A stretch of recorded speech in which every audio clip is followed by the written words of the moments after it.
qu'on va prendre plus tard. Donc, Bezrat Hashem, comme on dit, on commence. Siman Tzadik Bet, Seif Hey. Ce siman-là, en vérité, ce seif-là, pardon, c'est en vérité un seif qui va nous parler de plusieurs choses. On a le seif, le Hey Vav et Zain, qui va nous parler de tous les inyan. Si j'ai une tipat chalav qui est tombée sur un kli, ça peut être sur une marmite, sur autre chose, quelque chose qui est chaud. On va voir qu'en vérité, on a beaucoup d'opinions et en réalité, ça va se répandre. Et le Shulchan Aruch les amène comme si, qu'en vérité, ce n'est pas des opinions différentes, mais je vais dire B'Shatatrak, Nagu, etc. Mais en tout cas, nous avons sur le même principe et dans le même esprit, nous avons Siman le Siv He Vav Zain. Ensuite, on parlera aussi bien du Zéa. Zéa, donc, on sait très bien ce qu'a marqué la Zéa et Reicha. Est-ce que c'est Milta ou Lav Miltaï? Est-ce que c'est maintenant nous avons de l'odeur dans un four, dans une marmite? Est-ce que c'est considéré comme quelque chose qui est assour ou pas? Et lorsqu'on parle du Reicha de l'odeur, nous avons aussi la question par rapport à Zéa. C'est quoi Zéa? Zéa, c'est simplement lorsque finalement nous avons, on va dire, plus épais, plus consistant que Reicha. Mais c'est quoi le Zéa? En vérité, Zéa en hébreu, c'est de la transpiration, oui. Mais c'est quoi la Zéa dans ce contexte-là? C'est en vérité, si par exemple j'allume un feu, une marmite par exemple, ou bien dans un cas hyper concret, comme certains le font, un exemple, je prends une marmite, je prends dans mon four, la veille de Shabbat, je n'ai pas beaucoup de temps pour cuire, et je me dis, tu sais quoi, on n'a pas le temps, etc. Je vais cuire le poulet et le poisson ensemble. Alors, c'est très bien que c'est assaut de les mettre ensemble. Mais concrètement, je les mets ensemble et il y a toutes sortes de vapeurs qui vont sortir, qui vont s'échapper de ces plats. Maintenant, concrètement, les plats se mélangent. Donc, il y a une différence, ils sont à côté, un sur l'autre, évidemment, s'ils sont recouverts. Non, donc, on a ce yanal de Zéa qui est très fort. Et le Zéa, oui, on considère comme quelque chose finalement qui a une influence par rapport à la cache-route, et on verra aussi dans d'autres simanim. Là, on va brièvement le rementionner dans un séif. Donc, on verra. Donc, on va voir quelques notions qui sont très pratiques aujourd'hui. Et par rapport à ces films-là entre Heiva et Zain, il faut savoir que c'est le Makor, c'est une Gemara dans Zvachim, que là-bas, finalement, la Gemara essaie de voir est-ce que lorsque on a un Keli qui a été atteint par un Issour, ou ça peut être par exemple un Keli de Bassar qui est tombé dessus une goutte de Khalav, mais qui a été touché partiellement. Pourquoi partiellement? Parce que finalement, si j'ai une marmite et à l'intérieur je cuis quelque chose, toute la marmite a absorbé du goût étant donné que tout a cuisiné ensemble. Mais à partir du moment où j'ai une goutte de lait chaude, par exemple, qui est tombée sur un cli, est-ce que je vais dire que la goutte va rendre pas cachère ou bassar bechalaf tout le cli, oui ou non? Aujourd'hui, dans le groupe, pour ceux qui sont dans le groupe de discussion, on a posé une question par rapport au hamburger. Si on a une personne qui dit arrête mes coups de chetli, pas betabadzo, mais le cheeseburger, il dit que je me calais avec un cheeseburger, est-ce qu'elle est mes déchets ou pas? Alors, déjà la Mishnah dans Kiddushin, on va aussi dans le Venaezer, il me semble aussi Mantrafret, par rapport à tous les genres de matanot qu'on fait. Comme là-bas, on parle de matanat de matlarzir, matanat tous les liens que des matanot qu'on fait pour être mekadesh une femme. Et là, on a parlé par rapport au cheeseburger, parce que dans le Masrat Kiddushin, dans la Mishnah, il me semble dans Perek Bet, là-bas, on dit qu'une personne qui aime mekadesh une femme avec basar vechalav, à ce moment-là, elle n'est pas mekoudesh. Pourquoi elle n'est pas mekoudesh? La raison, c'est parce qu'en vérité, c'est la sorbana. Alors, sa sorbana, on a parlé que. Enfin, je mentionne ça, minyan liyan shloboto inyan, mais comme on parle de basar vechalav, par rapport à ce que si quelque chose est touché, est-ce que tout le reste devient un sourd? Mais en tout cas, on a dit qu'évidemment, si on parle de cheeseburger, qu'en vérité, c'est pas de la viande qui est pas cachère, ni halak, ni glat, ni keshkat lubavitch, c'est simplement la viande qui est taref. Alors, la question qui se pose, est-ce qu'on a gagné le basar vechalab? Donc, évidemment, c'est un point à souligner. Deuxième point à souligner, c'est à partir du moment où on dit que c'est basar, si on ne dit pas que c'est basar vechalab, comme on l'a appris, est-ce que maintenant, on va dire que si c'est basar vechalab, c'est pas basar vechalab, on a réglé le problème. Mais de toute façon, c'est assourd. Mais est-ce qu'on en profitait? C'est une question. Si maintenant on parle basar vechalav, est-ce que dans notre cas aussi, ça va être appelé assour be'ana ou pas? Encore un autre point. Si je dis qu'il n'y a pas bichelal de basar vechalav, même pas des rabanan, alors à ce moment-là, le problème est réglé. La question, qu'est-ce qui va se passer si on parle avec la viande qui est cachère, la viande qui est cachère avec un morceau de fromage qui était déposé dessus? Est-ce que je vais dire que c'est basar vechalav, oui ou non? Ok, et là on a le Nyan, donc évidemment, pourquoi j'ai ramené ce cas-là? Parce qu'à ce moment-là, on va rentrer dans les critères plus profonds par rapport à des Rabbi Shul, parce que et qui va en vérité, cette idée-là va rassembler deux notions. Et la notion du Bitul Beshishim, c'était fait ma kavana quand j'ai ramené ça, on a commencé à débattre dans le groupe, on n'a pas encore fini, et la notion de Batel Beshishim, parce que finalement, lorsque je mets un morceau de fromage, enfin, la vérité, j'ai jamais goûté, donc je sais pas à quoi ça ressemble. Mais en tout cas, si je mets un morceau de fromage sur de la viande, un morceau de fromage sur la viande, et cette viande-là, elle est chaude. Alors finalement, vous me dites, attends, c'est chaud. Donc là, on doit penser à deux points. Un, est-ce que c'est des Rabbi Shul, oui ou non? C'est ça qui va me dire, est-ce que c'est des Oraïta, ça va être ou Béana. Mais à part ça, j'ai aussi la notion que même si c'est pas BD Rabbi Shul, alors quoi, c'est moutard, c'est sûr que c'est assourd. Et pourquoi c'est assourd? Parce qu'il y a quelque chose qui a été chaud et que le chaud a fait passer un goût. Vous voyez ce que je veux dire? Ça veut dire que lorsqu'on parle de chaleur, des fois, on a du mal au mélange des notions. On dit c'est des rebichoules, c'est pas des rebichoules. Ok, c'est bien. Alors, disons que c'est pas des rebichoules. Ok, là, on va dire est-ce que de la bouche, etc. Est-ce que c'est quelque chose de chaud? Parce qu'on a parlé aussi du hirouille, oui, par rapport hirouille méclérichon par rapport à des rebichoules. Mais admettons que bon, c'est pas un hirouille, là, j'ai posé seulement quelque chose sur un morceau de viande chaude. Très bien. Alors peut-être j'ai pas des bichoul. C'est pas des bichoul, donc c'est pas sur de la Torah, donc c'est mutar. Mais à part ça, est-ce que le morceau va être permis, oui ou non? Donc là, on va voir. Est-ce que par exemple, s'il y a la blia, oui, est-ce que on va rentrer en ligne de Gava aussi, oui, étant donné que le morceau qui est en dessous, c'est lui qui est chaud.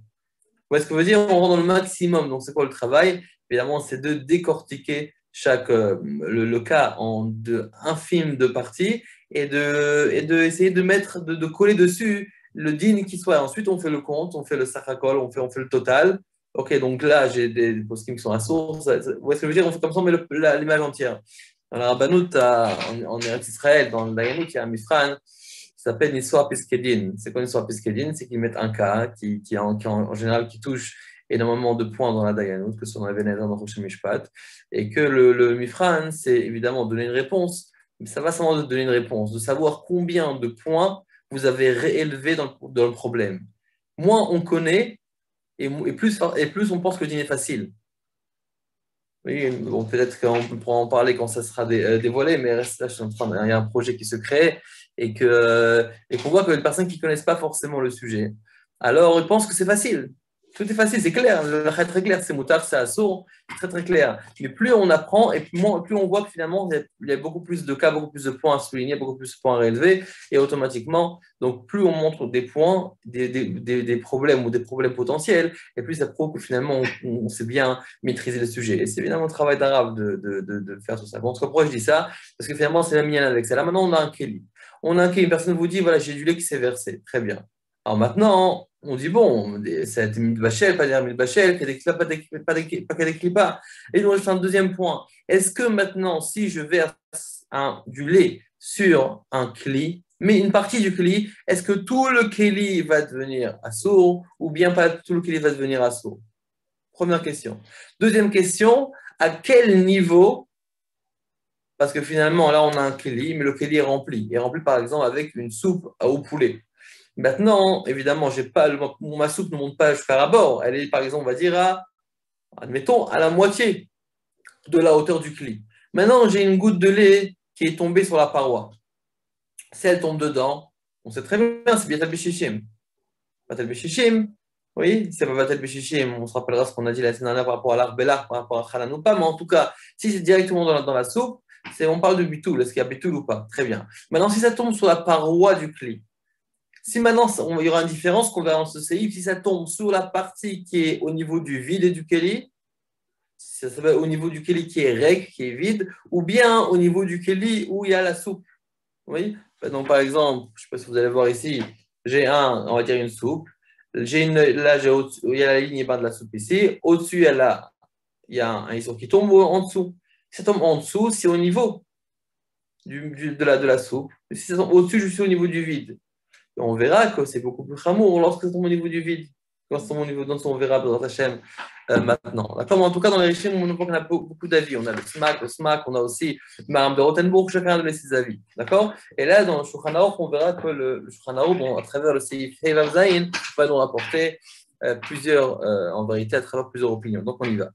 Siman Tzadik Bet, Seif Hei. Tipat Chalav Shenafla Ala Kedera. Donc une goutte de lait qui est tombée sur Agdera, sur une marmite. Chez la Esh qui est sur le feu. Mibachous à l'extérieur. Si elle est tombée face au tafshil, comme on a dit, au niveau du plat, d'accord, donc c'est pas dans le vide, c'est au niveau où il y a encore la soupe, comme on l'a mentionné. Alors à ce moment-là, on a besoin uniquement de 60 fois plus par rapport à la tipa, à la goutte. Alors, de quoi on parle? C'est quoi la crainte qu'on a? Si on essaie d'analyser le cas plus profondément, c'est quoi la crainte qu'on a? Et si maintenant, il y a une goutte qui tombe sur le keli, ok. Admettons que maintenant, le keli, il n'a pas shishim contre la goutte. Alors peut-être que je vais considérer que tout le keli devient un sourd. Si je considère que tout le keli devient un sourd, combien j'ai besoin maintenant ma soupe face à la goutte? Peut-être que j'ai besoin 3600 fois, 60 fois 60.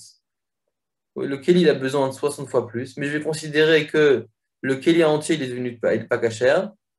On va voir si c'est ou pas, ou materet. En tout cas, admettons que le keli est devenu entièrement pas cachère. Donc maintenant, ma soupe, elle doit être 3600 fois plus que la goutte de lait. Étant donné que j'ai ma goutte qui est tombée sur le keli, elle a contaminé tout le keli, ce que je vais considérer que tout le keli est devenu pas cachère, ça va faire disons.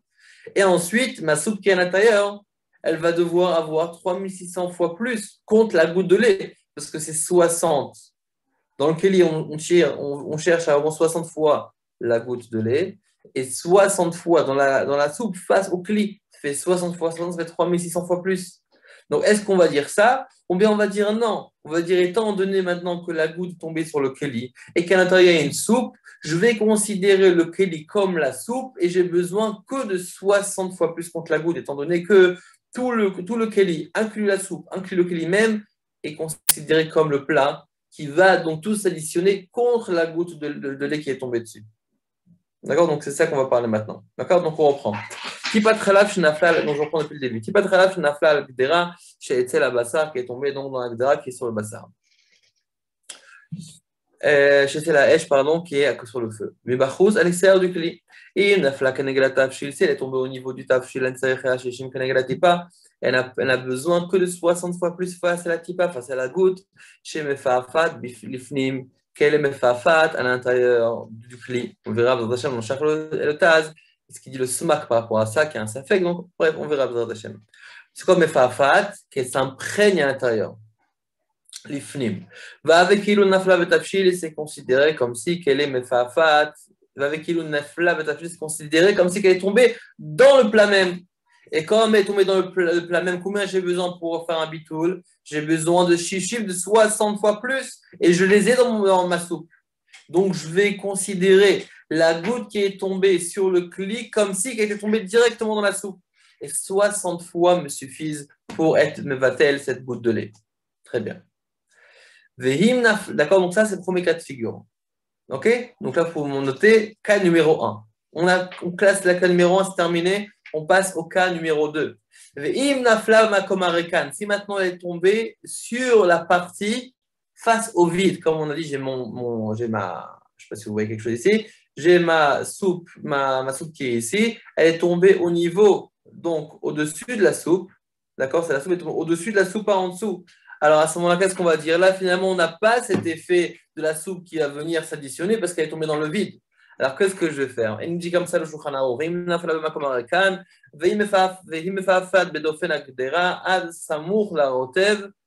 Jusqu'à proche du rotev, kolkar, chez En Shishim Keneged la tipa, et qu'il n'y a pas 60 face à la tipa. Ça veut dire qu'elle est à côté du rotev, elle est à côté de la soupe. Elle est tombée là, d'accord, elle est tombée là, c'est à côté du niveau de la soupe. Alors, qu'est-ce que je vais faire maintenant? Alors, on dit qu'il n'y a pas 60 face à la Klippa, Arenesar, Otomakom, Akdera. Cette partie de l'Akdera, elle est rendue Assour, Veim Yare Atafshilder, Makom, Akdera, Shenesar. Si maintenant il va transvaser le contenu de la marmite, mais en passant sur la partie qui a été rendue Assour, alors à ce moment-là, le tafshil va être assourd. Ok? Maintenant, j'ai quoi le cas? Donc, on a dit que j'ai ma marmite, j'ai une goutte de lait qui est tombée au-dessus du niveau de la soupe. Maintenant, ok, donc je passe 60 fois plus, admettons, dans le clip pour annuler la goutte de lait. Maintenant, qu'est-ce qui se passe? J'ai ma soupe, j'en fais quoi avec? Elle est assoura ou pas? Alors, il dit, attends, si tu transvases le contenu de la soupe et ça passe à travers donc le niveau où c'est affecté par le lait, tu vas rendre assour ta soupe. Alors, qu'est-ce qu'il doit faire? Il nous dit, Veze takanato. C'est quoi cette takana? Il faut attendre jusqu'à Hachavorza, comme on dit. Il faut attendre jusqu'à que l'eau de la chaleur descend et ensuite il pourra transvaser le kli. Stam, vous savez que c'est aussi des mashpim disait ça aussi, que quand une personne a une ta'ava qui se réveille, alors des fois la chose qu'il peut faire, hein, oui, c'est vraiment une bonne astuce, c'est il disait quoi on attend. C'est quoi on attend? Il dit, tu sais que je te donnerai ta ta'ava, mais attends un petit peu. Attends un petit peu, on parle dans 2 heures si tu veux. Et comme le Tzara, c'est qu'une personne, le Nefesh Habamid plus précisément, c'est une personne qui veut tout de suite, un peu la magie de la génération qu'on veut tout de suite. Et lui, donc lui aussi marche comme ça. Donc quand maintenant on le repousse un petit peu, alors d'un côté il dit bon, tu sais quoi, autant attendre. Mais entre-temps, il s'est complètement dégonflé. Et après, son emprise est beaucoup moins forte. Donc là, on doit attendre que la rétira, toute la chaleur descende. Une fois que c'est froid, automatiquement, il n'y a plus l'ignan d'être boléa. Et à ce moment-là, il peut renverser tranquillement, étant donné que tout le collier est devenu froid. OK? Donc, en deux mots, le niveau a été atteint, le niveau qui est en dehors de la soupe a été atteint par ce issour-là. Concrètement, maintenant, si je verse et je passe à travers ce côté, à ce moment-là, peut-être que je vais donc passer et rendre, et ça va nous rendre, et ça va donc au cerf. C'est pour ça que je dois attendre que ça refroidisse. Par contre, dans le cas précédent, on va voir que le dîner est différent. Est-ce que j'ai besoin d'attendre, oui ou non? Là, dans le cas précédent, c'est quoi? Il a déjà touché le niveau. Oui, on a dit que la goutte est tombée au niveau de la soupe. Donc, c'est déjà été mis de battel. Donc, je n'ai pas besoin d'attendre que ça refroidisse. Ça va, on verra. On continue ce qu'il dit le rameau. Il dit que tout le lien de verset et pas verset, il nous dit que c'est fait d'Afka et Magdera et Shana. D'Afka, c'est une vieille Gdera. Aval Imcha et Chadasha, si maintenant elle est nouvelle. Bechol Inyan, En Sarich, Shishim Rak, Neged Atipa, Shnafal Alea. On aura besoin uniquement de 60 fois plus, uniquement sur la goutte de lait, pas sur l'ensemble de la marmite. D'accord? Donc, il dira comme on verra, par rapport à la cuillère. Donc, on expliquera le din quand on arrivera au shach au taz. Pour l'instant, on va prendre le taz. Taz, sif, katan, yud, zayin. Donc, le shach et le taz se répètent un petit peu. On va les passer rapidement. Beisur, ve'eter, a'aror, klal, lamed, alef. Donc, on est dans le taz, sif, katan, yud, zayin. Donc, dans le Issour Ve'eter A'aror, dans la règle Lamed Aleph, au nom du SMAC, il est écrit comme ça. Katav Ze Derech Miman Afshach. Il a dit Miman Afshach. C'est quoi Miman Afshach? On va voir. Et il dit que ce keli-là, cette goutte-là qui est tombée au niveau de la soupe, c'est permis. Pourquoi c'est permis? Il dit Miman Afshach. Dans tous les cas, ça va être permis. Pourquoi? I Mefafea Letoch Harotev, Arenit Batel, Antipa Beshishim. Si tu vas me dire que quoi, que là, c'est mefafea, que ça s'imprègne à l'intérieur, que ça arrive jusqu'au rotev, alors automatiquement le rotev va être mevatel, la goutte beshishim. Donc c'est sûr que c'est permis. Veim eno mefafea letocha, mima yaser. Et si ça ne rentre pas, si ça ne contamine pas, ça ne rentre pas à l'intérieur de l'aliment, alors de toute façon, c'est pas assaut. C'est manafshar. Si tu vas me dire que ça pénètre dans l'aliment, alors si j'ai chichim, j'ai 60 fois plus, c'est mes vatel. Et ça ne rentre pas, c'est pas possible, de toute façon, c'est pas assaut. Donc de toute façon, ça va être permis. Alors, on dit maintenant, Mikol Makom Yaharea Tafshil Miyad. Mais il dit malgré ça, il dit directement renverse le Tafshil. Verse-le. Mais où ça? Ou Betsalacheni, tu mais de l'autre côté, si la goutte est tombée du côté droit, tu verses du côté gauche. Tu le renverses du côté gauche. Mais ne laisse pas se refroidir comme ça. Il a dit pourquoi? Parce que maintenant, qu'est-ce qui s'est passé? Vous vous rappelez dans le deuxième din, ce qu'on a dit? Que si tombe au-dessus, il faut attendre que ça refroidisse. Pourquoi? Parce que si je passe par-dessus, c'est possible que ça va imprégner le issour. Très bien. Maintenant, qu'est-ce qui se passe avec ce cas-là? J'ai la marmite qui est là, qui est présente, okay? qui est qui a été touchée par du lait. Elle a été touchée au niveau de la soupe. Très bien. Mais maintenant, donc, il dit directement, tu dois verser. Si tu as shishim, c'est mitzvah, mais tu dois quand même verser. Pourquoi verser? Parce que peut-être que maintenant la goutte elle est tombée, mais peut-être que plus le temps passe et plus la goutte va imprégner l'aliment. Donc c'est pour ça que directement tu dois verser. Lorsque la goutte est au-dessus, alors à ce moment-là, le goutte n'a pas touché la soupe. Elle est au-dessus de la soupe, au-dessus du niveau de la soupe. Alors à ce moment-là, je ne verse pas tant que ça refroidisse. Et ne verse pas parce que de toute façon, ça n'a pas touché. On a juste un rechache et ça n'a pas encore touché. Par contre, si ça arrive au niveau de la soupe, à ce moment-là, si je refroidis, c'est possible que plus le temps passe et plus le issour va s'imprégner dans la marave, dans la soupe. Et c'est pour ça que je dis verse directement. Et comme ça, on est tranquille. Ok? Alors, on dit Verachal Katav. Non, le Rachal. Dans Noyem Shlomo, il a écrit Pergidan Haché. Siman Amed Zain, Bazé. Af Akdera Muteret. Donc, qu'est-ce qui se passe avec l'Akdera? Elle est Muteret ou pas? Je lui dis oui, même l'Akdera, elle est Muteret, Miladin, le Vachelba, Bassar. Oh, on peut aussi profiter de Bassar. Et la Shechatrila, Sura Lishtameshba, Filou Bassar, Shinere Keilu, Neesar Bechalav. Il dit, mais Miladin, on peut utiliser la marmite. Mais il dit, mais quand même, il dit ne pas l'utiliser les khatrila parce que concrètement, il y a du lait qui est tombé dessus, alors ça apparaît comme si il va servir khalab. Donc, autant la cachériser. Vechen ira ekar, comme Oshazkir Besamour, c'est comme ça qu'il me semble le plus juste. Ok? Donc, c'est ce qu'il il pense comme aussi le rachal. Maintenant, on va voir le char, c'est Prétan Utret. Donc, le char nous dit comme ça, il répète un peu aussi les mots du Taz. Zéoléchan Smak, Tipa Shinafla, Lofenakli, Misafka. Donc, il rajoute dans plus de détails, donc plus à la compréhension. Il dit qu'on a une goutte qui est tombée sur le dauphin, c'est sur la paroi du Keli. Mais Saf Kalan et Perek Dam Khatat. On a un doute dans la Masret Zvachim. On a un doute si lorsque j'ai une goutte qui tombe sur un Keli, est-ce que la goutte reste à l'endroit où elle est tombée ou bien la goutte va se propager dans le reste du Keli. Ça, c'est le safek de la Gemara. Là-bas, il ramène par rapport dans cette Gemara, là-bas, on ramène par rapport aux dames, par rapport au sang. Il dit, est-ce qu'on compare, là-bas, la Gemara va comparer à un vêtement. S'il y a du sang qui tombe sur un vêtement, il parle pas des coutumes, etc., ça va peut-être gratter, ça va suffire. Alors, il dit, non, parce que là, on parle de bichoul, bichoul, ça se répand. Mais en tout cas, là-bas, on a un doute dans la Gemara. Est-ce que la goutte reste bimkomo au même endroit, ou bien la goutte, à cause du bichoul, fait en sorte qu'elle va se dispatcher partout. Alors, il nous dit comme ça. Donc, on a un doute dans la Gemara. Si c'est mefafé à becholakli, il car que chez la fla de neged à rotev, lorsqu'elle est tombée face au même niveau que le rotev, que la soupe, ou que la sauce, que le plat, viesh berotev shiminatipa, et on a 60 fois plus contre la goutte. Moutar manafshach, c'est permis de toute façon. Pourquoi? Il mefafé à becholakli, une batel. Si ça va s'imprégner dans tout le keli, il est une batel. D'accord, il va s'additionner aussi avec le plat pour être batel, bishishim.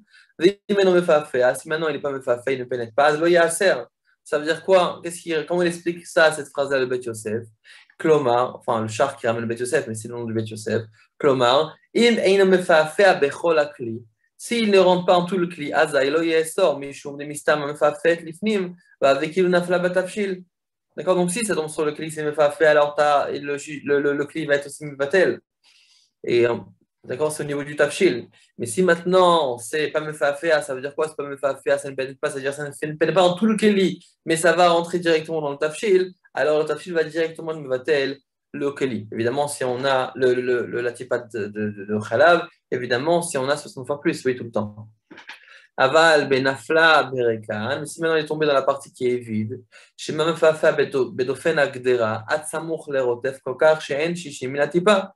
Si maintenant il est tombé dans la partie qui est au-dessus du niveau de la soupe, à ce moment-là, c'est possible que dans la partie, dans les parois qui sont en dehors de la soupe, on n'a pas 60 contre la goutte de lait.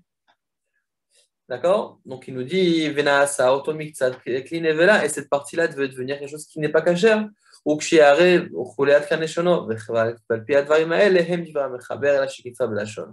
dit donc le char que le mechaber il est posé comme le smack. D'accord? Qu'en vérité, et c'est pour ça qu'en vérité la différence qu'il y a entre si la goutte est tombée au-dessus du niveau de la soupe ou en dessous du niveau de la soupe. Si c'est en dessous du niveau de la soupe, alors de toute façon, c'est moutard. Oui, comme on l'a dit. Même si on va dire que ça pénètre à l'intérieur, il y a aussi le tafshil qui va être mevatel. Mais si c'est au-dessus de la soupe, donc je ne pourrais pas additionner le tafshil. Peut-être qu'il n'y a pas 60 dans les parois de la paroi du cli, la paroi de la marmite, face à cette goutte de lait. Et à ce moment-là, cette partie-là va être donc assourde à la consommation. Et c'est pour ça que dans ce cas-là, dans le cas où c'est clérical, étant donné que je peux considérer que toute la partie supérieure qui est au-dessus de la soupe, elle est pas cachère, étant donné qu'elle n'a pas été mitbatel. À ce moment-là, qu'est-ce qu'on va dire? On va dire que attend que ça refroidisse et ne passe pas sur le hisson. Char sif katan yutet. Ein tsarech el hashishim keneged hatipa. On a besoin de 60 fois plus uniquement contre la tipa. Donc là, on parle encore une fois lorsque la goutte est tombée sur le keli, encore au niveau, en dessous du niveau de la soupe. C'est-à-dire qu'elle est encore dans la soupe, face à la soupe. Il dit quoi le char? Lorsqu'ici on parle de shishim, c'est uniquement pour permettre le tafshil qui est à l'intérieur. Ça veut dire, j'ai la goutte qui est tombée sur le kli. Si j'ai shishim dans la soupe elle est permise. Mais par contre, mikol makom, la kdera, mikol makom asura, mais la kdera elle est asura. Veyarem yad tafshil betzada acher est directement versé. Miyad directement le tafshil de l'autre côté. Donc là, on a par rapport, donc on demande la question qui se pose maintenant ici, on va résumer ce cas-là. J'ai mon cli qui est ici ma marmite, et j'ai une goutte de lait qui est tombée sous le niveau de la soupe. D'accord, la question, qu'est-ce que je fais? Qu'est-ce qu'il me dit Shulchan Aruch avec le mot par rapport au smak, étant donné que c'est au niveau de la soupe, donc de toute façon, même si je veux dire que ça pénétrait, je veux dire que la soupe va être mistarefet pour annuler le issour. Et c'est pour ça que si j'ai 60 fois plus de marac et de soupe par rapport à la goutte de lait, à ce moment-là, c'est permis. Mais la question, qu'est-ce qui est permis? Est-ce que c'est le tafil qui est permis? Est-ce que c'est le repas qui est permis? Les aliments? Ou bien c'est le keli? Alors là, on a vu le Taz rapporter le rachal et le char, il n'est pas d'accord. En gros, c'est que le rachal, on lui dit quoi? Et il dit qu'il faut savoir que c'est permis, mais les khatri, le marshal, oui, qui a un Taz, que c'est permis, mais les khatrila, il faut être au serre le kli. Pourquoi? Il dit parce que concrètement, on a vu qu'il y a un histoire qui est tombé dessus. Et par contre, le char, lui, il dit que clairement, Avala Gdera, Asura, la Gdera, elle est Asura quand même. Ok, donc ça marque un trait de. Ok, on va continuer dans le char Sif Katan Chaf. Ok, je laisserai les grands érudits pour apprendre le Ta Sif Katan Yutet. Parce que de toute façon, il résume encore une fois, il pose des questions, il résume aussi tous les cas, la différence qu'il y a entre les deux cas de si la goutte est tout le monde au-dessus ou en dessous du rotev. Donc ça, on ne va pas trop compliquer pour tout le monde, mais en tout cas, on va passer par le char, c'est déjà, je pense, la majorité des d'autres qu'on doit relever dans ce CIF-là. Ok, char, sif, katan, chaf. Aré et aser, ak tafshil. Le tafshil, il est assourd. De quoi on parle? On nous dit que si maintenant je vais verser, je vais passer je ne vais pas attendre que ça refroidisse, étant donné que la goutte elle est au-dessus, donc je peux passer par-dessus et automatiquement je vais rendre sur mon tafshil. Qu'est-ce qu'il nous dit ici le char? Regardez bien. Là, on va rapporter une nouvelle notion qu'on n'a pas encore vue. Elle s'appelle Ein Mevatlim Isur Lechatchila. C'est quoi cette notion? C'est une notion qui est très, très, très importante dans l'Isur Ve'eter. C'est que lorsque, par exemple, je vais un cas le plus classique possible, si par exemple j'ai un Isur, et je fais le calcul, et par exemple, j'ai 40 fois le éther face au Isur. Ok, un exemple tout bête, j'ai une pomme de terre. Bon, ce n'est pas un bon exemple parce que les pommes de terre sont des fois des tailles différentes, mais admettons qu'on a 40 pommes de terre de la même taille. J'ai donc une pomme de terre du Issour qui est tombée dedans, et j'ai 40 autres pommes de terre qui sont moutards. D'accord? Donc je mets tout ça ensemble. C'est quoi le din? Là, j'ai que 40, donc il faut bitul béchichim, mais je ne vais pas bitul béchichim dans ce cas-là. Alors il dit, tiens, pourquoi on n'a pas pensé à ça avant? Je vais rajouter 20 pommes de terre. Comme ça, j'aurai 20 plus 40, on arrive à 60. 60 fois, c'est Batel Bichichim. On te dit non, et ne Vatlim sur le Khatrila. D'accord? Donc, ça, c'est le pcha de ce din-là. Évidemment, il y a des conditions comment, mais en tout cas, c'est Moussagama. Ce Moussagama peut aller très très loin. Il y a plein de choses qu'on pourrait faire et même des fois on va voir un cache-route dans les usines, etc., qu'on retrouve cette notion-là. Par exemple, qu'on on rajoute toutes sortes de choses et que par ça, on va annuler le issour. Est-ce que c'est permis ou c'est pas permis? Bon, c'est une route, mais en tout cas, évidemment, c'est au cas par cas. Mais globalement, on a cette idée-là. La question, est-ce que chez nous aussi, on a ce problème-là de l'homme va sur les khatrila? Alors, venons voir ce qu'il nous dit le char. Maïre, keshe'ein betafshil shishim keneged oto makom arekan.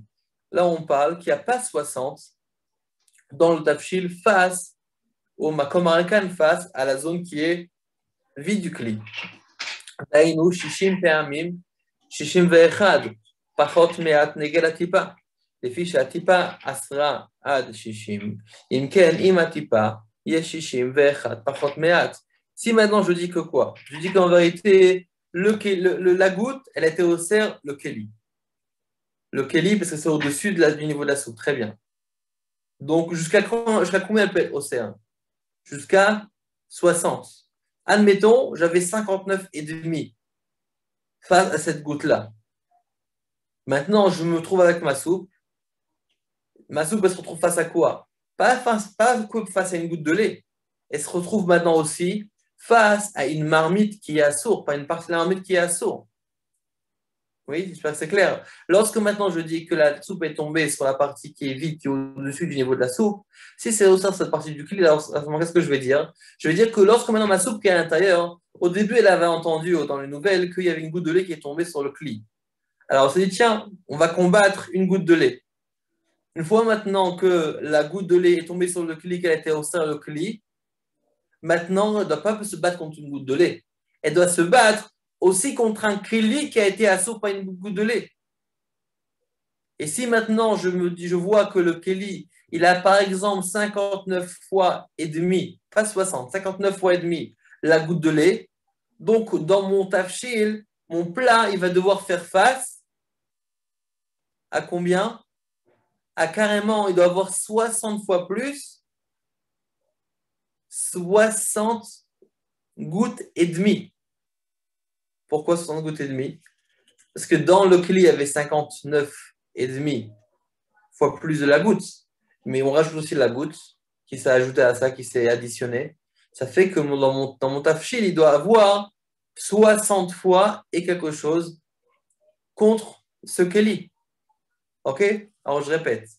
Lorsque le tafshil a reçu, lorsque le tafshil baigne tranquillement, séjourne tranquillement dans son bain, d'accord, à Michael, c'est plus tard de te voir. Lorsque cette goutte, d'accord, ce plat, d'accord, cette soupe là tranquillement en train de faire un jacuzzi dans sa marmite, tranquillement, avec les poulets, tout ce qui va avec. Ce qui se passe maintenant, c'est qu'il y a une goutte qui est tombée sur la paroi du cli. Évidemment, ça inquiète nos petits poulets. On dit, comment on va faire? Est-ce qu'on peut passer à la poubelle ou bien on va déguster? C'est ce qu'il dit le Rabbi Rayaz, qu'il y a concrètement, il n'y a pas de. La Torah, elle était très, très marquée sur le Balei Chaim.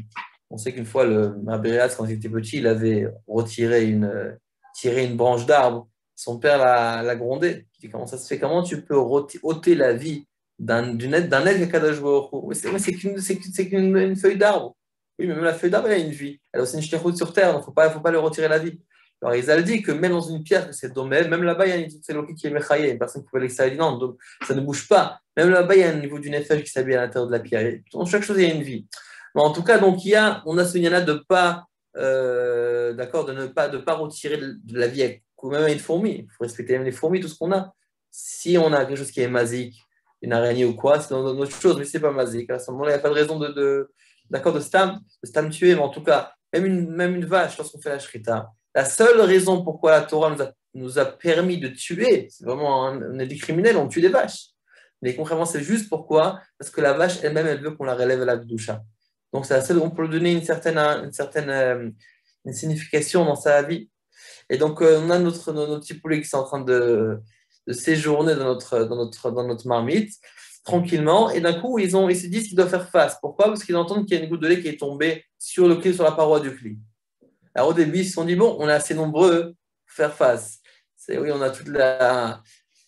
Et mais concrètement, si maintenant, on voit qu'il n'y a pas 60 fois plus la goutte de lait, cette partie de la marmite-là va être donc imprégnée par le lait et automatiquement, elle va être assourde. Et à ce moment-là, le poulet ça va faire face uniquement contre la goutte de lait, mais aussi maintenant contre la partie qui est devenue bassar vechalav, étant donné que cette partie-là a été contaminée aussi. Donc, combien j'ai besoin maintenant dans le plat du lait, dans le plat de la viande contre le lait? Pas seulement 60 fois la goutte de lait, mais 60 fois le kéli qui a été contaminé maintenant que lui-même il est assaut. Donc, si on décortique un peu plus, 60 fois 60 fois la goutte de lait. Parce qu'admettons que le kéli faisait 59 fois la goutte de lait, il y a une goutte de lait qui est tombée dedans, tout le kéli a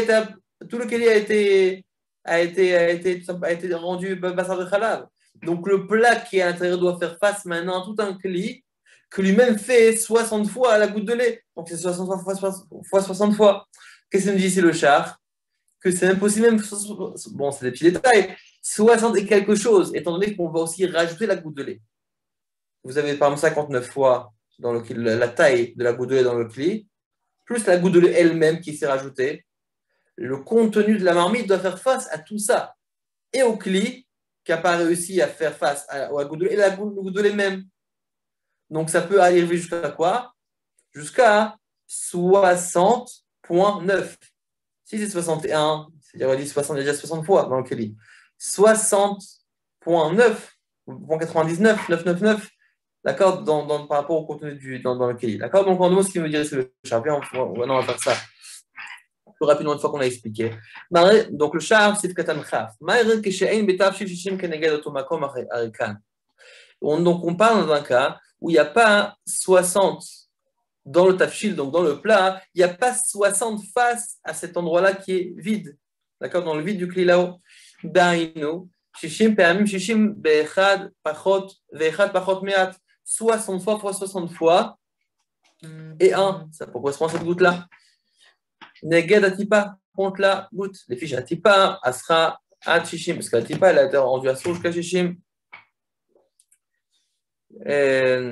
Imken, imatipa, shishim vechad, pachot mea. Donc avec la goutte, on a, si on fait et le kéli qui n'a pas réussi à faire face et la goutte même, on a 61, mais un petit peu moins, étant donné que si on était 61, vraiment, on aurait déjà eu 62 contre la goutte de lait. ומה שכתבה פוסקים לסגי בשישים של שישים טיפין כמוהו, נרד אליו דווקא הוא. C'est ça qu'on a dit qu'il y a 60 fois, c'est לאו דווקא. Ok, בדיוק. ונרד מכל מקום, maintenant on revient au lien de אין מבטלים איסור לכתחילה, ונרד מכל מקום אין להראות התבשיל דרך אותו מקום הגדרה, דאין לבטל איסור לכתחילה. Comme donc, il ne faut pas faire passer quand on verse, il ne faut pas faire passer sur la partie dans lequel il y a du issour. Pourquoi? Parce qu'on ne doit pas être mevatel issour on les là. Parce qu'ici maintenant j'ai le contenu, j'ai 60 fois plus et je verse. Donc maintenant, étant donné que ces choses, ça va donc traverser le niveau du issour, mais j'ai la quantité, donc ça va être mevatel de issour. Mais on n'a pas le droit d'être mevatel sur les là, donc je ne peux pas verser du côté. Même si c'est une nouvelle gdera, on sait qu'il n'y a pas d'autre chose, il n'y a que ce goût-là qui était du issour qui est rentré dedans, qui est imprégné. Des schémas ein mefafea, elle a bimiktsat akli velonit batel mitrila, varshav ksheare vatel atipa. C'est possible qu'il est mefafea uniquement d'une partie, étant donné qu'on a un safek. À combien c'est mefafea si c'est dans tout le kéli ou si ça reste à sur place. C'est possible que finalement ça ne va pas être mefafea sur tout le kéli, seulement sur une petite partie. Et automatiquement, moi, en versant, je vais vraiment être mevatel sur les khatri là, étant donné que le issour n'a jamais été mevatel. Si maintenant je dis que le issour a été mevatel par le kli même, alors à ce moment-là, j'ai moins un problème. On ne fait pas ça les khatri là. Mais il dit que même Gdera Khadasha, qu'on veut dire qu'elle est neuve, apparemment, qu'on voit qu'on est vraiment plus mekel, malgré ça, c'est possible que la goutte n'est pas imprégnée partout. Et automatiquement, lorsque je vais faire passer le contenu à travers cette goutte-là, à travers le niveau de l'endroit de la marmite qui a été touché par cette goutte-là, c'est possible que je vais être mevatel les sourds et elle va être les sourds les khatri là. Umash katav Rav. בהגה דבגדרה חדשה בכל עניין אין צריך רק 60 נגד הטיפה. Ça que le Rav, de qui on parle quand on parle du Rav, on parle du Ramo, du Rama, oui. בהגה דבגדרה חדשה בכל עניין אין צריך רק 60 נגד הטיפה, que lorsqu'on a une gdera חדשה, on a une nouvelle marmite qui n'a jamais été utilisée, et qui a été utilisée juste maintenant et qu'un sourd est tombé dessus, alors à ce moment-là que le Ramo nous dit qu'on n'a pas besoin, on a besoin uniquement de 60, mais que contre la goutte de lait, pas contre tout le keli entier. Si ça s'est passé, c'est-à-dire on parle de Bediavad, on ne va pas faire ça les khatrila, on ne va pas verser les khatrila parce qu'elle va te les sur les khatrila. Mais il dit que si maintenant on l'a fait, ça suffit 60 fois plus face à la tipa. Mais comme les khatrila lo yare, mais les khatrila on ne doit pas verser. והיינו דלא כתב, אבל אם היא גדירה חדשה בכל עניין מותר להראות, דאבק היה דברה מחבר אל הוודאי כמו שכתבתי. Bon, il reste un petit détail plus poli. Ok, donc en tout cas, on a ce moussag là de le mettre l'émission de Khatrila, il faut attention de ne pas verser. C'est pour ça qu'il nous dit que s'il a versé, c'est pas grave. Mais sinon, ce qu'il doit faire, c'est qu'il doit attendre que ça refroidisse avant de verser. Donc, ok, donc je résume. Donc, on a deux cas par rapport au signe de versage là, on a deux cas différents. Si la goutte est tombée au niveau du cli même, directement versé. On l'a mentionné avant, oui. Pourquoi directement versé? Parce qu'étant donné qu'elle est tombée en dessous du niveau, ça veut dire au niveau même du contenu, à ce moment-là, on craint que si on attend, ça pourrait plus pénétrer et plus être au cerf le contenu. Par contre, si c'est au-dessus, étant donné qu'elle ne touche pas le cli, on te dit attends, non, ne verse pas, attends que ça refroidisse. Et à ce moment-là, on évite deux inyanim. Si il n'y a pas 60, à ce moment-là, et je verse et je touche la partie qui est assour, ça va béchet au cerf le contenu. Et même si j'ai 60, je prends le matlim sur une khatrila. C'est pour ça qu'on doit toujours attendre que ça refroidisse avant de verser. Okay? Donc si ça tombe en dessous du niveau, ça tombe en dessous du niveau du contenu, on a tout est mistaref, même le contenu. Mais on te directement renverse le contenu dans un autre keli, de peur que le temps va pénétrer encore plus le histoire à l'intérieur et personne n'est intéressé, même s'il y a du bitoul, il n'y a personne intéressé de manger du issour. Oui, il y a tout un lien même chez les mashgichim, etc. Est-ce que quand on a un bitoul beshishim, est-ce qu'on doit le manger quand même ou pas? Qu'est-ce qu'on fait? Un bitoul beshishim, on dit c'est bon de faire beshishim, ok, mais qu'est-ce que tu veux que je fasse? Alors je pense que Bnei Issachar, il dit que, je me souviens de Bnei Issachar, je pense qu'il dit que faut d'abord le manger. Parce qu'enfin, tu as la possibilité d'être mévarer quelque chose qui a été bitou bishishim, il faut d'abord le manger. Donc ils disent non, tu as un chage d'un issour. C'est vrai que c'est bitou bishishim, mais pourquoi tu veux me faire entrer moi un bitou bishishim? Moi je suis bitou bishishim, on n'est pas fait deuxième main. Oui, on essaie d'être les khatri là, on n'a pas besoin de bitou bishishim. Chacun a sa façon de voir les choses. Mais en tout cas, c'est pour ça qu'on te dit, tu as une goutte de mec qui est tombée au niveau, pourquoi attendre? Directement verse, de peur qu'avec le temps, ça va plus pénétrer. Mais par contre, si c'est tombé au-dessus, étant donné que c'est la partie au-dessus, à ce moment-là, on te dit qu'est-ce qu'il faut faire? Il faut attendre que ça refroidisse. Et à ce moment-là, si j'ai pas chichim, dans tous les cas, si j'ai pas chichim en dessous, c'est évident, il faut attendre que ça refroidisse. Pourquoi? Parce que si je passe par-dessus, je vais passer par une partie qui est iso, donc j'attends que ça refroidisse. Et ensuite, je verse. Et même si chichim, même si c'est 60 fois plus à l'intérieur, en renversant, je vais vater le issour que j'ai versé. Je vais vater le issour, c'est pour ça qu'on te dit qu'on attend que ça refroidisse. Ok, on continue. Char, Sif, Katan, Khafalef, Velo, Iga, Ba, Achti, Sanem, on ne doit pas toucher jusqu'à ce que ça se refroidisse. Avalo, mais un Eshinkov, Aklimitachat. Ah, maintenant nous avons un nouveau patent. On dit, tu sais quoi? Tu veux tellement pas passer par le issour, t'as qu'à trouver le clip par en dessous. T'as qu'à faire un trou par en dessous, que le contenu sort. Alors il nous dit, non, ça ne sert à rien de trouver en dessous. Pourquoi de Khashinan Shema Ega, Rotev et Bedofan Shenesar il a peur que le fait de bouger, peut-être que le goût est venu vraiment jusqu'au ras du Rotev, et en bougeant le cli, je risquerais de mélanger le issour avec le éther. C'est pour ça qu'on ne touche pas du tout. Laisse-le comme il est, et attends que ça refroidisse, c'est tout. Ok. D'accord, donc avalo me'ané, c'est quoi me'ané? Ça ne sert pas. Ce n'est pas, on va dire, ce n'est pas efficace, ça ne sert à rien. Chez une cove, qui fasse une cove, c'est du mot nekev, un trou. Chez une cove, aklimitachat, qui font un trou au colis en dessous. On craint que le rotev, donc le jus, que la sauce, que la soupe, iga qui touche, bah, dofen c'est la paroi. Chez Neessa, qui est rendu à soi, denanoua, oui, le fait qu'il bouge. Ken kadvu smak, va poskim, c'est comme ça que le smak, donc c'est famille de qui a écrit le poskim. Au match, mon ami de l'homme, chez Yarem Yad, Bessala Acher, et aussi qu'on ne doit pas aussi verser de l'autre côté. Et la façon aussi, la façon, on ne fait pas un trou en dessous. La façon aussi, on ne dit pas, tu sais quoi, ben verse de l'autre côté. Tu sais que c'est tombé du côté droit, verse du côté gauche. On te dit non, ne bouge pas le keli, de peur qu'en bougeant, tu risquerais de mélanger le issour et le éther. Obéissons au éther chez Marshall, obéissifro, etc. Ok, maintenant on va passer au Seif Katan. Maintenant, ça, le Seif Katan Chavbet, c'est plus des sujets qu'on apprendra plus tard, Bezrat Hashem, donc on ne va pas maintenant mélanger tout ça. Pour revenir de ce que les différentes clichés, les matachot, parce que bref, encore pas compliqué. Maintenant, on va passer au Sif Katan, Chaf Gimel, par rapport au char. Bezrat Hashem, ces moussagim-là qu'on retrouve aussi qui ont mentionné brièvement dans Siman, dans Sif Katan Chaf Bet, et aussi d'autres moussagim de cachérisation. Blineder, on fera un shiur peut-être spécial avant Pessah par rapport à la cachérisation des kelim. Ça peut être très utile pour tout le monde, évidemment, que ce soit pour cachériser chacun sa cuisine. Par rapport à Pessah, on ne va pas faire Beyoun comme ça, on fera juste les Maaseh. Et au moins qu'on a des notions par rapport à comment cachériser et les différentes khumrot, par exemple les sakines, bref, toutes sortes de choses comme ça qui sont comment cachériser un four, comment cachériser un évier, comment cachériser une bouilloire, etc. D'accord, donc ça correspond aussi à ce siman, à ce sif katan, frafalef, yoredea. Et dans tous les liens des khatsi kelim, etc. Bref, on y va. évidemment, dans Wachaim, Tafun Bet.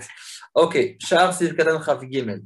Kedel Kaman Siman Tzadikret Gabekaf. Il dit, comme on voit dans Siman Tzadikret par rapport à un kaf, par rapport à une cuillère. Alors, qu'est-ce qu'il veut dire par là?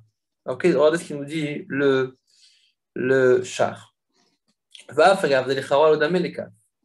Parce que là-bas aussi, on voit la différence dans ce siman Tzadikret, on voit la différence par rapport à une cave. Est-ce qu'elle est Khadasha, est-ce qu'elle est Shana, c'est nouvelle, c'est pas une nouvelle. Est-ce qu'on peut avoir un bitoul uniquement contre la partie qui a été au serre la cuillère? Regardez ce qu'il nous dit. Malgré que ça ne ressemble pas à une cave, parce qu'une cave c'est une cuillère, pourquoi ça ne ressemble pas à une cuillère? De'atam kevanchi Khadasha, venier achar kach ba gdera. Il dit que là, on a une cuillère, d'accord, qui est mélangée. Elle a mélangé, d'accord, il a pris une cuillère, par exemple, il sait que ça a touché une cuillère de lait. Il sait qu'il y a vraiment une cuillère de lait qui a touché cette caf-là, cette cuillère, d'accord. Donc, vraiment une quantité d'une cuillère à café de lait qui est tombée dessus. Maintenant, lui prend cette cuillère-là, il va la mélanger avec autre chose, avec un plat bassari, par exemple. J'ai besoin de shishim par rapport à quoi? Alors, est-ce que par rapport à toute la cuillère ou uniquement par rapport au issour qui a été avalé par la cuillère? Alors, il nous dit uniquement si elle est khadasha, si elle est nouvelle, uniquement face au issour qui a été avalé dans la cuillère. Donc, si j'ai une cuillère, par exemple, je sais que j'ai mis une cuillère à café de lait, donc je me dis que dans cette cuillère-là, il y a une cuillère à café de lait, du ta'am, du lait qui est entré dans la cuillère.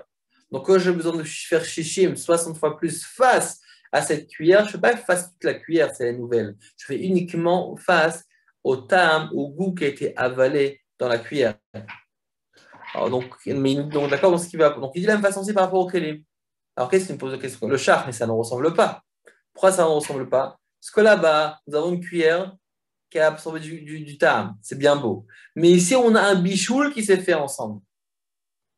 C'est pas seulement qu'il a mélangé, il a carrément un bichoul qui s'est fait ensemble. Regardez ce qu'il dit, Aval Acha. Elle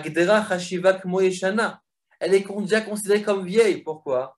Parce qu'on a déjà maintenant cuit. À partir du moment où on cuit, c'est appelé ancien. C'est déjà appelé une vieille marmite. Parce que concrètement, on cuit, c'est vrai, c'est la première fois que je cuis de la viande. Mais maintenant, concrètement, j'ai déjà cuit de la viande dedans. Donc, ça s'appelle les shana. Mais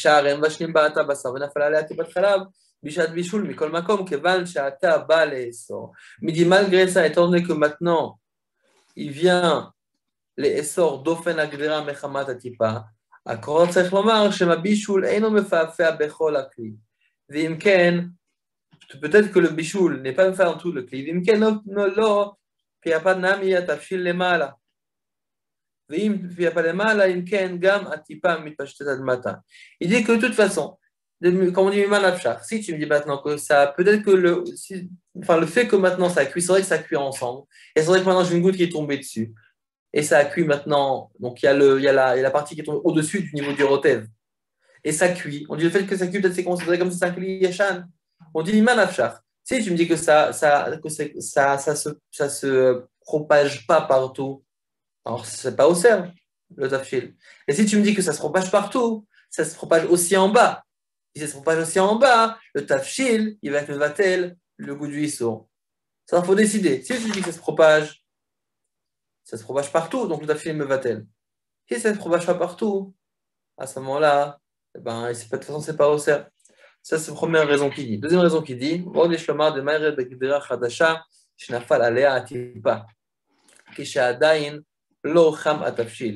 dire que peut-être qu'en fait, ou bien on parle dans notre cas de figure, où nous avons une marmite, une nouvelle marmite, que shnafal ala tipa, une goutte de lait qui est tombée, alors que le tafshil n'était pas encore chaud. Et c'est pour ça que le bichou n'a pas eu lieu. Ce n'est pas encore fait.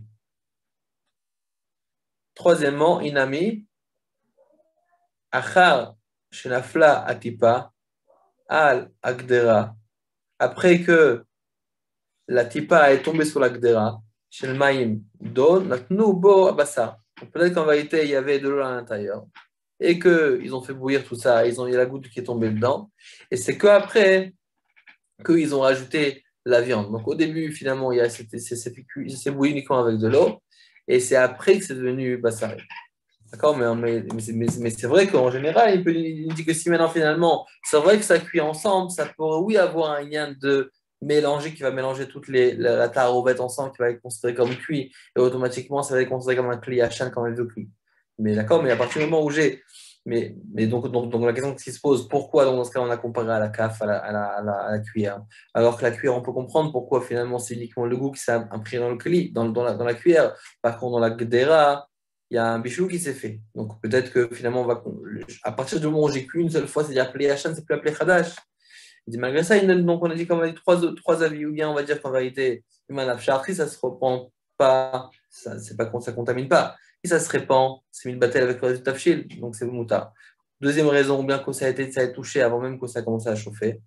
Ou bien troisièmement, peut-être qu'il y avait, d'abord il a fait bouillir de l'eau, et donc la goutte est tombée dessus, et c'est seulement après, donc il y a eu déjà Bitoul, et c'est seulement après que le bassar a cuit dedans. Ok. On va passer, il nous reste 2 minutes avant la pause.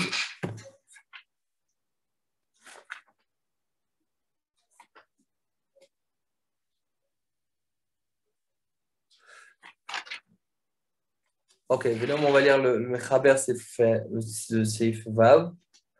Après, on laissera quelques minutes de prochaine pour la pause.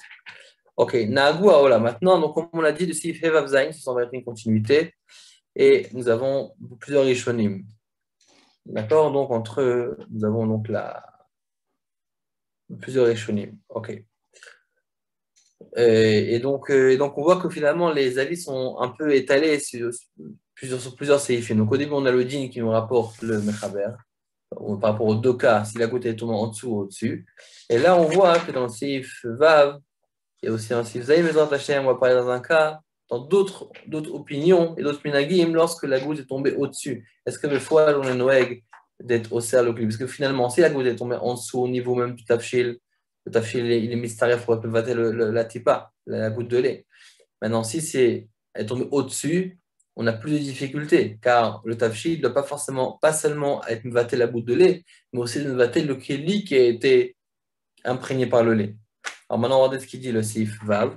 Nagua olam les sort que je n'affa à la dofen chez l'eau qui n'est rotev. Donc le olam il a l'habitude d'être au cerf lorsque la goutte est tombée chez l'eau qui n'est rotev.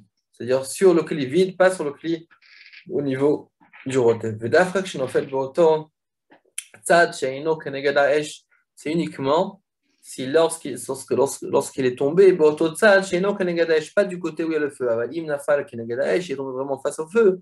Mutar she'esh sarfo miyavsho, parce que le feu le brûle directement. Lorsque, par exemple, c'est un cli qui n'est pas proche du feu, la goutte qui est tombée pas proche, donc forcément, c'est tombé, ça a eu le temps de s'imprégner dans le cli. Si maintenant ça tombe à côté du feu, ça veut dire le cli qui lance du côté du feu, automatiquement, tout le cli va être, toute la goutte qui est tombée dessus va être brûlée. D'accord? D'où aussi une des sources, ceux qui ont l'habitude donc de cuire, d'utiliser la même feu de gaz pour cuire et du bassar et du khalavi, comme on le verra un peu aujourd'hui aussi dans les simanim, qu'il y a le tam, quand même un cli qui touche un autre cli, c'est pas osser. Même si de son champ un cli basari qui touche un cli khalavi, s'il n'y a pas de rotev, il n'y a pas d'humidité entre les deux, ils se touchent uniquement, ils sont secs, c'est pas osser le keli. D'accord? Les deux kli restent cachés parce que le tam n'est pas ouvert, le tam ne passe pas d'un keli à un autre s'il n'y a pas d'humidité. Ok? Donc là, c'est à peu près la même chose. Mais là, on a un truc supplémentaire. Ça veut dire qu'à part le fait de cuire sur la même grille, sur le même gaz, on a aussi le feu, la raison qu'étant donné que c'est proche du feu, chaque chose qui va tomber dessus, ça va automatiquement être brûlé. Et on voit aussi souvent dans les gaz qu'on peut retrouver un peu partout, que lorsque finalement nous avons quelque chose qui tombe sur le feu, automatiquement, étant donné que c'est feu, ça fait vivre, donc ça le transforme directement en poussière, en charbon directement. Donc automatiquement, il perd le titre de halav ou de bassa, et automatiquement, ça n'a pas la force de rentrer dans le keli qu'on va mettre ensuite, étant donné qu'il a été automatiquement brûlé. En tout cas, donc, si on a dans cette goutte-là qui est tombée au-dessus du niveau de la soupe, à ce moment-là, qu'est-ce qu'on va dire? On va dire que c'est permis, que pardon, qu'on est noyé d'être au cerf quand même. Et d'accord, mais en tout cas, mais par contre, si c'est tombé à côté du feu, on a dit que ça brûle automatiquement, et à ce moment-là, même la gdera, elle est permise. Même la marmite, elle est permise. Dafka, bedavar, mouat, et quand il passe, dans quel cas on veut dire que ça se brûle automatiquement? C'est si c'est quelque chose qui est petit, comme par exemple une goutte, des gouttes. Avalim nafal arbe, merci beaucoup qui est tombé dessus. Et il attire. On ne veut pas permettre. D'accord? Donc si on a du lait qui est tombé sur une marmite de viande en quantité, même si c'est à côté du feu, on ne peut pas dire maintenant que ça a brûlé tout sur le champ. D'accord? Ça prend du temps. Donc on craint que le goût a pénétré aussi la marmite. Ok, donc on veut dire que bedvar muat comme kipa, aval nafal arbe, ein leatir. Afilo im nafal keneged ha'esh, même s'il est tombé face au feu. Ela im ken keneged ha'rotev, ela im ken keneged ha'rotev ha'edeshim. Par contre, si c'est tombé face au rotev, il y a 60 fois plus, à ce moment-là, ça va être moutar, comme on l'a dit. Si ça tombe au niveau du rotev, à ce moment-là, le rotev va être mvatel. Le sif, il parle de quoi? Il parle principalement lorsque ça a touché au-dessus du rotev. Quand on dit qu'il faut attendre pour que ça refroidisse, à ce moment-là ça va être moutard. D'accord? Mais en tout cas, là, il dit qu'on a un goût comme les sorts.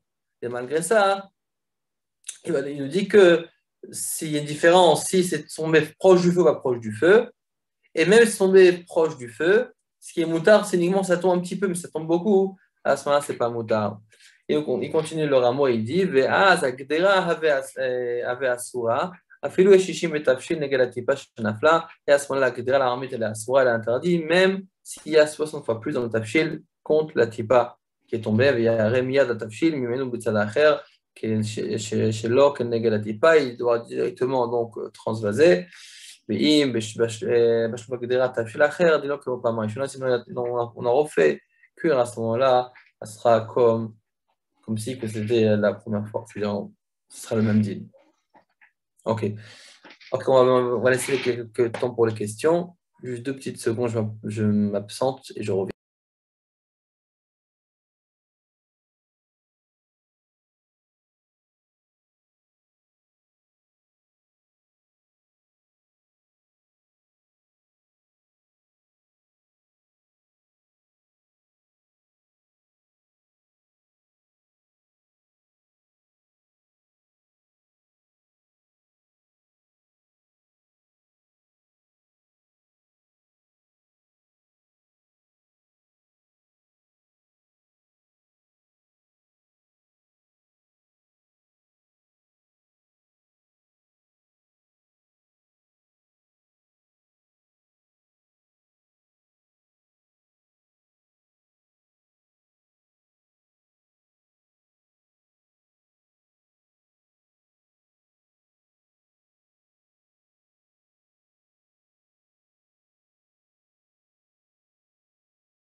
Ok.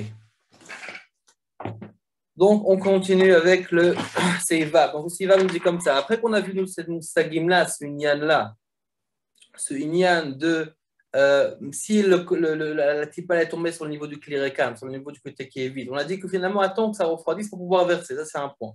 Qu'est-ce qu'on a dit ensuite? Ça, c'est bien beau. Mais il nous dit que Nagua Olam les sort, qu'il faut quand même être au cerf. Il faut quand même interdire. Ok, très bien. Alors maintenant, il nous dit quoi? Quand est-ce qu'on doit interdire? On interdit, c'est bien beau, mais dans quel cas? C'est si maintenant c'est tombé sur la partie du dauphin de Kli. Par contre, si c'est tombé sur le côté, il y a le feu, ça brûle automatiquement. Mais quand est-ce que ça brûle automatiquement? Si j'ai uniquement des gouttes, par exemple, si j'ai une grande quantité qui s'est versée, à ce moment-là, ça ne se brûle pas automatiquement. D'accord? Ça, c'est le point qu'on doit se dire aussi. Ok. Alors maintenant, qu'est-ce qu'il nous dit Taz? Tav Sif Katan Chaf, il nous dit comme ça. Nagu Aolam le Essor. Le Aolam nous dit qu'il faut être Oser. Pirouj velo me'ane afilu le'ani achat she'itztanen. Donc l'Olam dit qu'on doit être Oser. Pirouj velo me'ane, ça ne sert pas afilu le'ani achat she'itztanen, de l'attendre que ça se refroidisse. D'accord, donc ça le chidouche. C'est quoi la différence? Dit quoi? Donc qu'est-ce que tu veux nous rajouter par rapport au Sif d'avant? Mais avant aussi on a dit que c'était pas bien. Oui, c'est pas bien, mais avant on te laissait une possibilité. Attends que ça refroidisse pour verser. On te dit non, tout est assaut. De la même façon, si on déduit le Missovetararo dans le clal, la règle Lamed Aleph, Shkata Vezou les Shonov.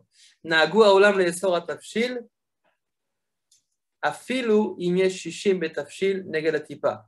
Le Olam, donc le monde, les gens, ont l'habitude d'être osser le contenu, donc le repas, le plat qui se trouve à l'intérieur, Afilu Imyesh Shishim Betafshil Negalatipa, même s'il y a 60 fois plus dans le tafshil, contre la tipa, contre la goutte.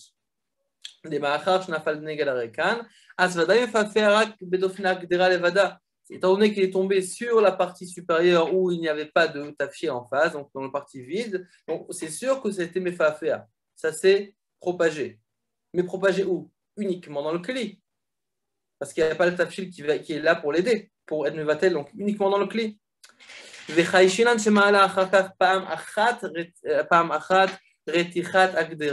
Et on craint peut-être que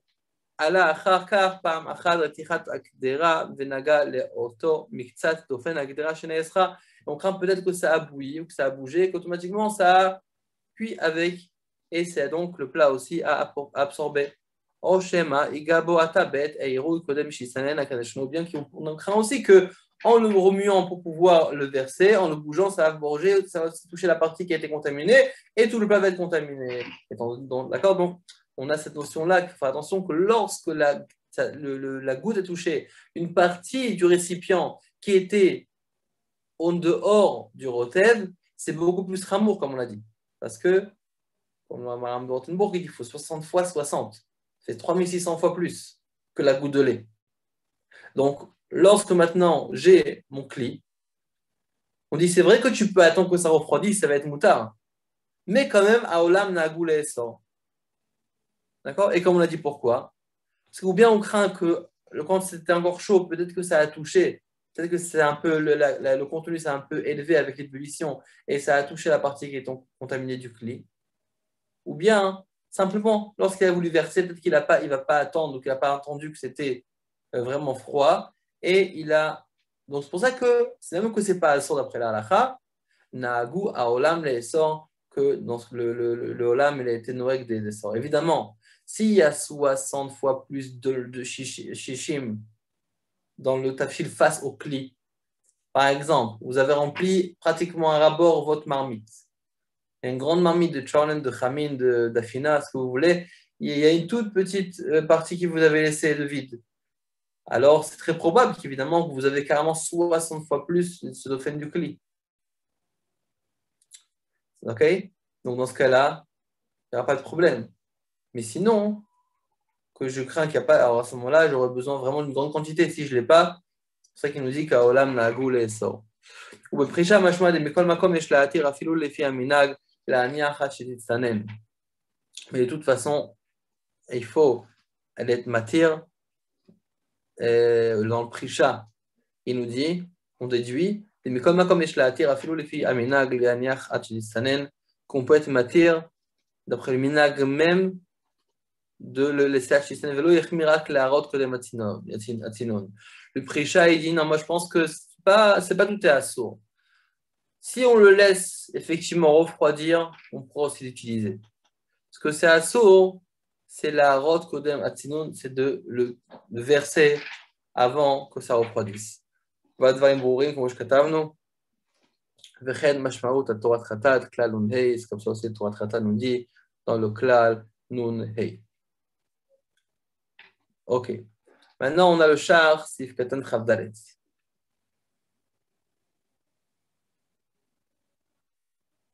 Char nous dit comme ça. Ou mari derrière Acharon Mugdele Bedoro.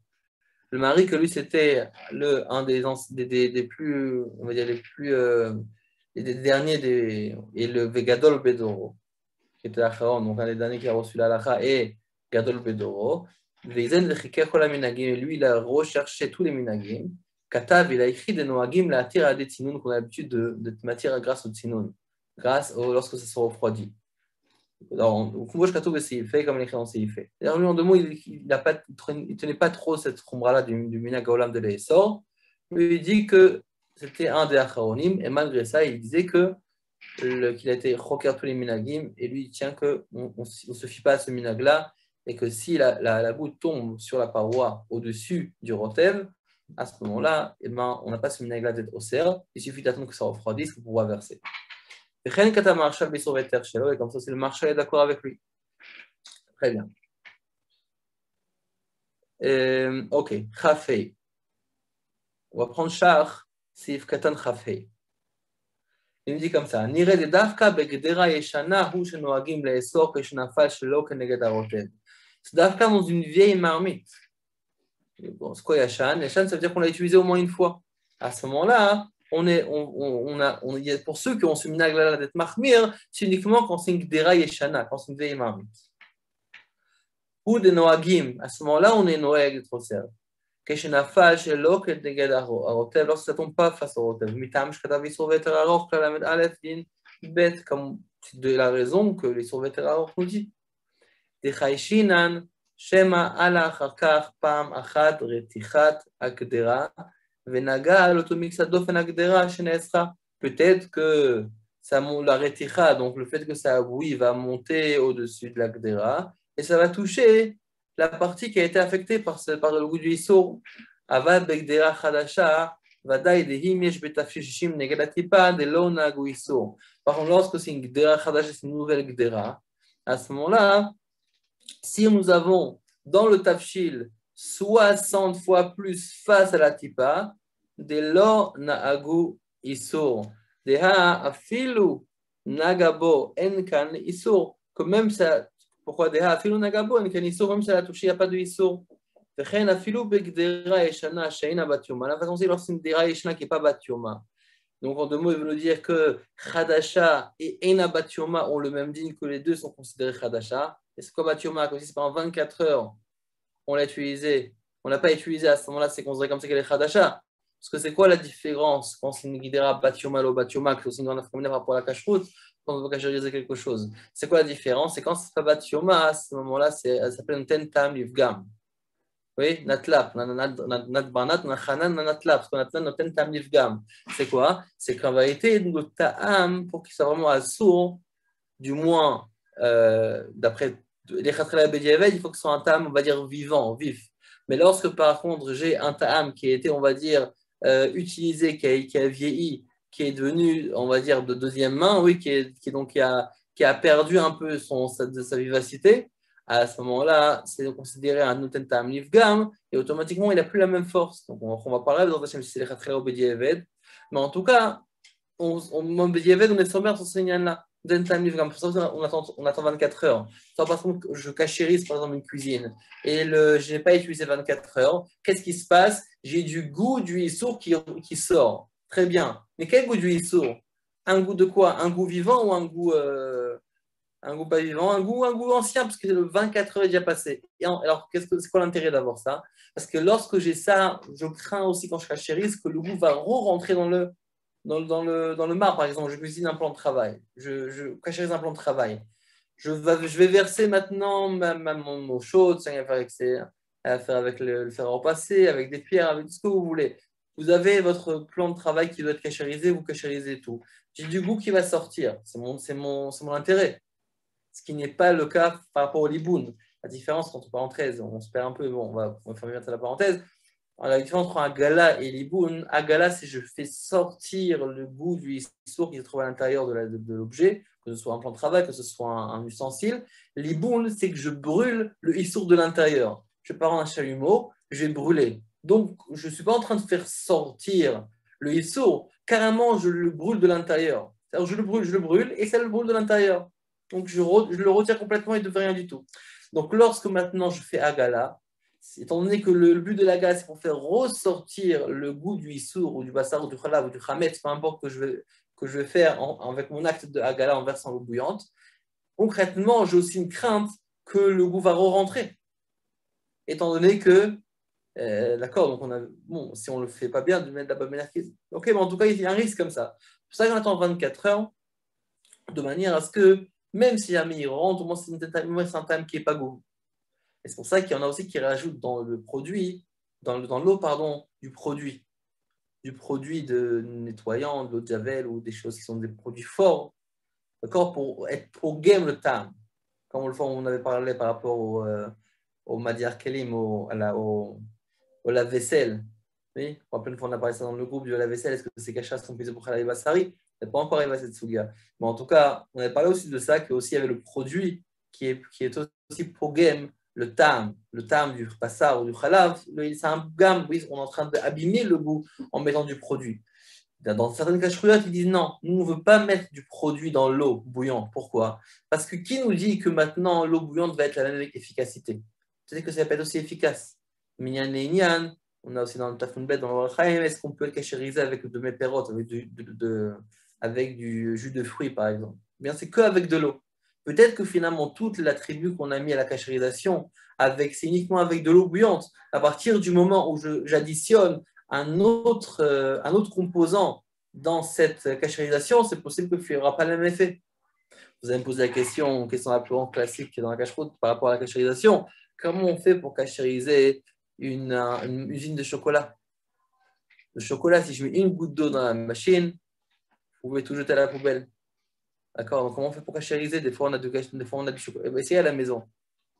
J'ai essayé, je me suis entêté, je voulais essayer. C'est effectivement comme ça. Si on met une seule goutte d'eau dans du chocolat fondu, à ce moment-là, toute votre préparation, vous pouvez la mettre à la poubelle. Du moins, vous n'allez pas obtenir le résultat qui est souhaité. D'accord, donc là, on a ce même débat-là. Comment on fait pour cachériser? Des fois, on fait, par exemple, une cachérisation spéciale cachère sur une ligne de chocolat, par exemple, et on sait que le chocolat contenait aussi, lorsqu'il n'était pas cachère, du halav nochi ou du afkat halav nochi, d'accord, donc du lait qui n'est pas chameau. La question, c'est qu'est-ce qu'on fait pour cachériser cette chose-là? Oui. Alors, il y a certains poskim qui autorisent et qui nous disent on peut cachériser avec du chocolat chaud. Tandis que Kebolo Carpolto, il avale, il va dégager comme il avale. Donc, de la façon qu'il a avalé avec le chocolat chaud, il va aussi être craché avec le chocolat chaud. Donc, peut-être qu'en faisant passer du chocolat chaud dans la machine, ça va cachériser automatiquement notre machine. Et pas tout le monde d'accord avec ça, parce que donc, certaines personnes tiennent que c'est uniquement avec de l'eau. C'est pour ça que certaines personnes ne mangent pas du chocolat du tout, qui sont faits dans une production spéciale cachère. Parce que si on a dû cachériser, eux, ils ne tiennent pas qu'on peut cachériser avec du chocolat. Donc, pour eux, ce n'est pas une bonne cachérisation. On va te demander détail qu'on peut trouver d'ailleurs un simple petit tampon. Bon, en tout cas, donc on a cette notion-là. Donc, nous avons par rapport au dauphin.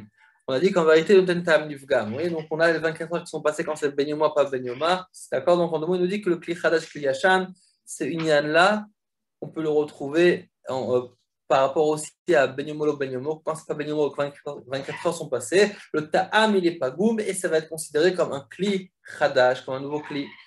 Et donc, automatiquement, j'aurais besoin de shishim, pas quand tout le kelim, mais uniquement quand le ta'am qui est baloua dedans. Donc, un était quand même important, d'accord, qui nous évite un peu de jeter notre chant. וכן אפילו בגדרה ישנה בת יומה ויש בתף 60 פעמים 60 ואחת פחות מעט נגד הטיפה, וכל זה לא נהגו איסור, והוא מותר לכולי עלמא, מכל מקום, ימתין עד שיצטנן, mais malgré ça, il doit essayer comme d'attendre jusqu'à que ça refroidisse. Ok. Il nous dit comme ça, le Seif Katan Chav Vav, Ve'az Agdera Share, il dit que si maintenant nous avons donc une goutte de Khalav qui était versée proche du feu, ça s'est automatiquement brûlé. Il nous dit quoi le rameau? L'Agdera est permis. Oui, comme on a dit, c'est une des raisons aussi pour ceux qui permettent de cuire sur le même feu. D'accord, Bassar et Khalav, ils disent que, s'il n'y a pas d'humidité, donc le temps ne passe pas. Et deuxièmement, qu'à partir où ça tombe directement, ça se brûle automatiquement. Donc, je n'ai pas de problème, étant donné que le bassar tombe. Si j'ai un morceau de viande qui est en train de brûler, qui est tombé, et moi, je pose sur ce morceau de viande-là qui est sur le feu un morceau une marmite de lait, c'est évident, c'est problématique. Qu'est-ce que tu cuis maintenant? Tu touches un morceau de viande. D'accord? Donc, sur les morceaux, sur une quantité importante, on ne dira pas ce dîne-là. Et lorsque c'est des petites gouttes qui sautent à droite, à gauche, des petits morceaux qui ne sont pas qui brûlent automatiquement, à peine en touchant le gaz, alors on dira que ça brûle automatiquement. Et même la marmite est permise, étant donné que ça brûle automatiquement. Alors, il nous dit quoi? Le char, c'est Katan Chavav, Metrot Khatat Sham, Klanun Vav, Katav, Medin Gimel, Yesh Leachmir Lechatchila, qui dirait sur Veter Aroch, il faut être Machmir Lechatchila, comme les sur Veter Aroch, les sur Agdera, et Oser l'Agdera. Donc, lui, Lechatchila, il est Machmir, ok, et d'être Oser l'Agdera. Ok. Et on va prendre, c'est Rav Shabbat, donc c'est ici d'après.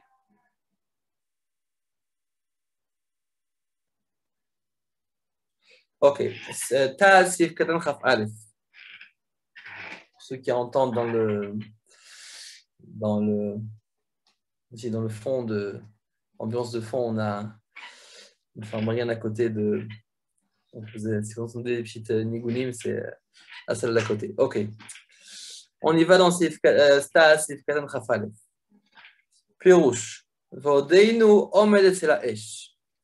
Explication, il se tient encore sur le feu.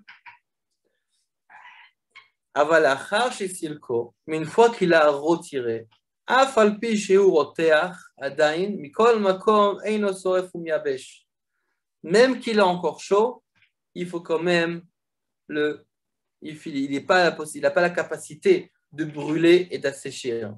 C'est uniquement lorsque la marmite est sur le feu que lorsque le khalaf, par exemple, tout tombe sur la marmite proche du feu, ça brûle, on va dire que c'est considéré comme Yavesh, que ça a séché. Mais si je l'ai retiré de feu et après ça, il y a quelque chose qui est tombé dessus, et on dit non, même que c'est chaud, ce n'est pas la force d'assécher, d'accord, et de l'Yavesh et l'Isrof et de brûler. Il dit Vaf, je ne sais pas, Shodom, c'est un point qui est simple. Mikol Makom, Raïti Mishta, basé, j'ai vu ceux qui ont fait ces erreurs-là, donc c'est pour ça que le Taz nous le mentionne. Ok. Là, on va prendre le début du Seif Zain, ensuite on va sauter au Seif Ret. Et qu'on aura la possibilité de s'arrêter sur ce rameau-là. En tout cas, c'est encore la continuité du Seif d'avant. Donc par rapport au cas, on a dit que qu'il y a des Rishonim, plusieurs Rishonim qui ont parlé, et ces Rishonim-là s'étendent sur plusieurs Seifim. Donc là, on a vu le din dans Seif Hei, la différence entre si la goutte est tombée en dessous ou au-dessus. On a vu le Seif Vav qui nous parle de Na'agou, qu'il y en a qui ont été quand même, avoir le minag d'être quand même Mahmir. D'accord? On a dit que le Shach et le Mari, que lui c'était un Charon et Gadol Bedoro, et malgré ça il disait qu'on n'avait pas le minag d'être Mahmir. Et là, il nous ramène encore un détail supplémentaire qui est la vie de Rabbeinu Yechiel. Rabbeinu Yechiel nous dit comme ça Yesh mi shematir bishat adchak. Kegon be'erev Shabbat, afilu shelo keneged harotev. Il y en a qui disent qu'ils permettent d'utiliser le contenu de la marmite, erev Shabbat, même lorsque la goutte ne tombe pas face au rotev mais au-dessus. Afilu shelo keneged haesh, haedeshishim, même si ce n'est pas face au feu, donc ce n'est pas le feu qui a asséché le hisso, c'est simplement un goût qui est même au-dessus de la marmite, donc qui a touché la partie supérieure de la marmite sur le kli rekan. Et malgré ça, il nous dit que Berev Shabbat d'être Mekel. Ok? Mais à les Shishim, s'il y a 60 fois plus dans la Tafshil. Alors il nous dit quoi? Le Ta'asif Katan Chaf le char, pardon, c'est Fretan Khaftet. Vehuadin Echol Tzor Gadol, de la même façon aussi, dès qu'il y a un Tzor Gadol, donc c'est quoi ici, dit Shat Atrak? C'est pas que Shat Atrak, c'est aussi un grand besoin, ça veut dire quoi? Kegon et Tzor Orchim, ou Efsed Merube, o Laani, toutes sortes de circonstances qui sont vraiment un peu plus hors norme mondiale, on va appeler ça comme ça. Et comme par exemple qu'il a des invités qu'il n'a pas encore leur donné à manger, ou bien qu'il a l'Efsed Merube, qu'il a beaucoup de pertes, une grande somme qu'il doit perdre s'il jette tout, oh l'année ou bien un pauvre, qui fait un moré, comme le moré, c'est-à-dire la personne qui voit son place. Ok, donc Shelo Kenegeda Rotev, il nous dit quoi le Sif Ketan Lamed, Veaz Niach Hachit Stanen, et à ce moment il devra laisser la marmite jusqu'à Kishi Stanen, jusqu'à qu'elle va refroidir. Donc moi je retrouve le Sif Vav, Vechen Katafti Sham, d'accord, qui doit attendre jusqu'à ce que ça se refroidisse. C'est possible, mais s'il en a besoin immédiatement, par exemple pour les invités qui sont venus, il n'y a pas besoin d'attendre, il peut juste verser sur l'autre côté, face au niveau de la goutte qui est tombée, à ce moment-là, ça sera bon. Ok, d'accord, donc il nous rajoute encore un point supplémentaire dans le Marshall, dans le Taz, c'est qu'en fait, un chat attraque, c'est pas simplement qu'on va pas se fier à la khumra du Seif Vav, d'accord, du Lingoula Ahmir, il dit qu'il n'y a aucun problème, pas seulement ça, on pourra même, si on n'a pas le temps, on pourra même verser de l'autre côté. Et même qu'on a dit que dans la Gemara, on a un safek, si cette partie-là, elle se répand, c'est-à-dire lorsqu'on tombe sur une partie de Keli, est-ce que ça reste ou ça se répand? Malgré ça, il nous dit ici vraiment tu as un cas comme ça, comme du cas de Chatratrak, et aussi il dit par exemple que tu as besoin tout de suite de servir tes invités. À ce moment-là, si le goutte part me tomber à gauche, on pourra le verser à droite, d'accord? Et de toute manière, ça ne passe pas par-dessus le Issour. Ok. Il nous dit quoi le rameau? Be'afi Naoug. Et c'est comme ça qui est le minag. Ok, donc ça c'est un détail qui est très très important, parce que finalement on a vu le rameau qui commence un peu à droite et à gauche, mais là on voit que c'est quoi le mina que le rameau nous dit, c'est comme ça. C'est en vérité, même qu'il y en a qui sont Nahagou, Aolam, Laessor et compagnie, il nous dit qu'en Shatatrak, il n'y a pas de souci, on est d'accord à partir du moment où ça, on n'a pas besoin donc d'avoir cette ombre-là. D'accord, même que donc on a dit que Shelo Keneged Harotev, même que Shelo Keneged Haesh, d'accord, à ce moment-là, ça va être valable. Ok.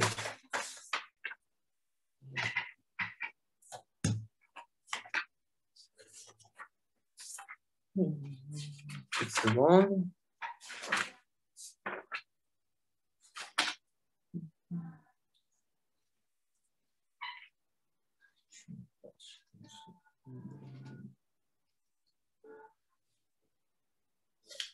Ok. Ok. On continue.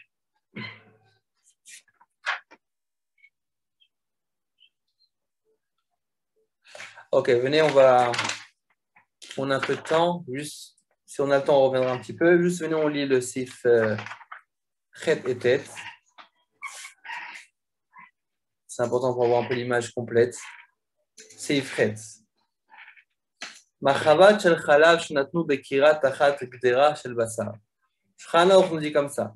Si maintenant nous avons une marmite de lait, shenatnu bekira. Kira, c'est comme un style de petit four comme ça. Vous voyez ceux qui ont appris, d'accord, Shabbat, Gimel, Tête et compagnie, à la Kira.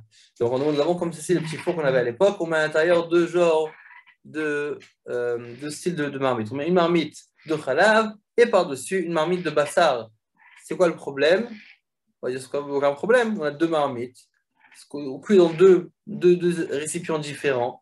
Et quand on a mentionné au début du shiur, c'est que nous avons un problème de Zéa. La Zéa, donc nous avons la vapeur qui monte d'un Keli à un autre. Et la question, c'est est-ce que ça va faire un mélange? Je me dis, attends, il n'y a pas de tipote, il n'y a pas de Schumann, il n'y a pas de mélange, rien.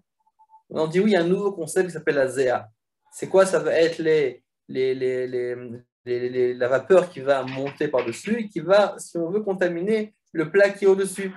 Alors il nous dit comme ça le Shulchan Aruch, Machavat shel chalav shenatnu bekirat tachat gdera shel basar, azea olav nivla begdera vosarta. Donc la zéa, elle monte et elle va être nivla, elle va être imprégnée dans la gdera au-dessus et ça la rend assourd.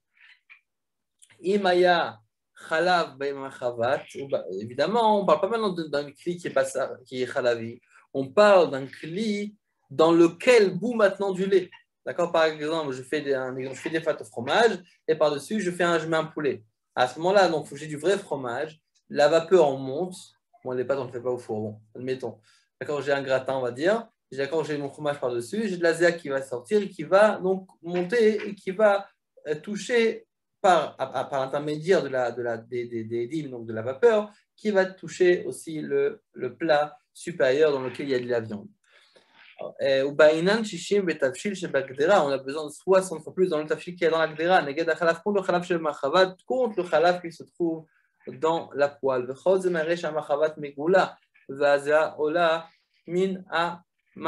J'ai besoin que lorsque par contre, pardon, si la machavat, si la marmite est recouverte, et tout ça, on parle uniquement si elle est découverte, et la vapeur monte de l'aliment même, la gdera she'alea, vers la marmite supérieure, les gars, maïreshu bekarov kolkar, shehayad soledet bezer, makom shenoga begdera.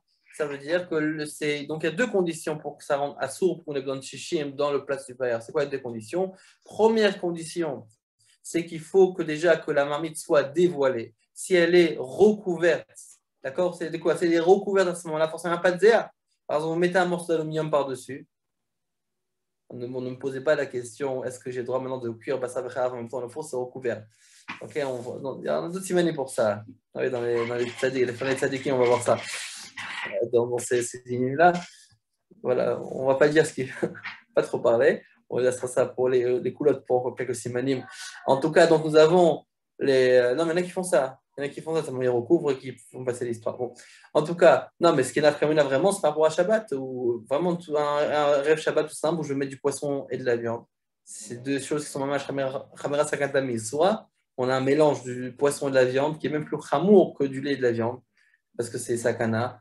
D'après la Torah, c'est considéré comme une sakana. Donc, comment on peut le mettre ensemble? Est-ce qu'on peut le recouvrir ou pas? Bon, en tout cas, j'ai maintenant un plat. Il y a la vapeur qui monte. Qu'est-ce qu'on nous dit? J'ai deux conditions que je dois te demander pour savoir est-ce que je vais devoir besoin de shishim dans le plat supérieur. C'est quoi les deux conditions? Un, j'ai besoin que le plat inférieur, c'est-à-dire duquel sort l'édim, soit découvert. Parce que si par exemple il y a de l'aluminium, par exemple, ou un autre, ou simplement le couvercle, à ce moment-là, bon, il n'y a pas de zéa, ça ne monte pas, étant donné que c'est fermé. D'accord? Donc, il faut découvert. Et deuxièmement, il faut aussi que ce soit chaud. Parce qu'il ne faut oublier que tout le goût s'imprègne par une certaine force, la force de la chaleur, par exemple. Et c'est pour ça qu'il faut estimer que si maintenant je mets ma main sous le keli en question, il est chaud, beau, de la force de la vapeur qui vient par en dessous. D'accord? Donc, oui, on sait très bien, même si on met une main à 50 cm, c'est un peu trop, on va dire 20 cm d'une marmite, 20 cm d'une marmite, 20 cm d'une marmite, alors on ressent déjà, d'accord, toute l'ébullition. Oui, on ressent déjà comment ça boue, comment c'est chaud.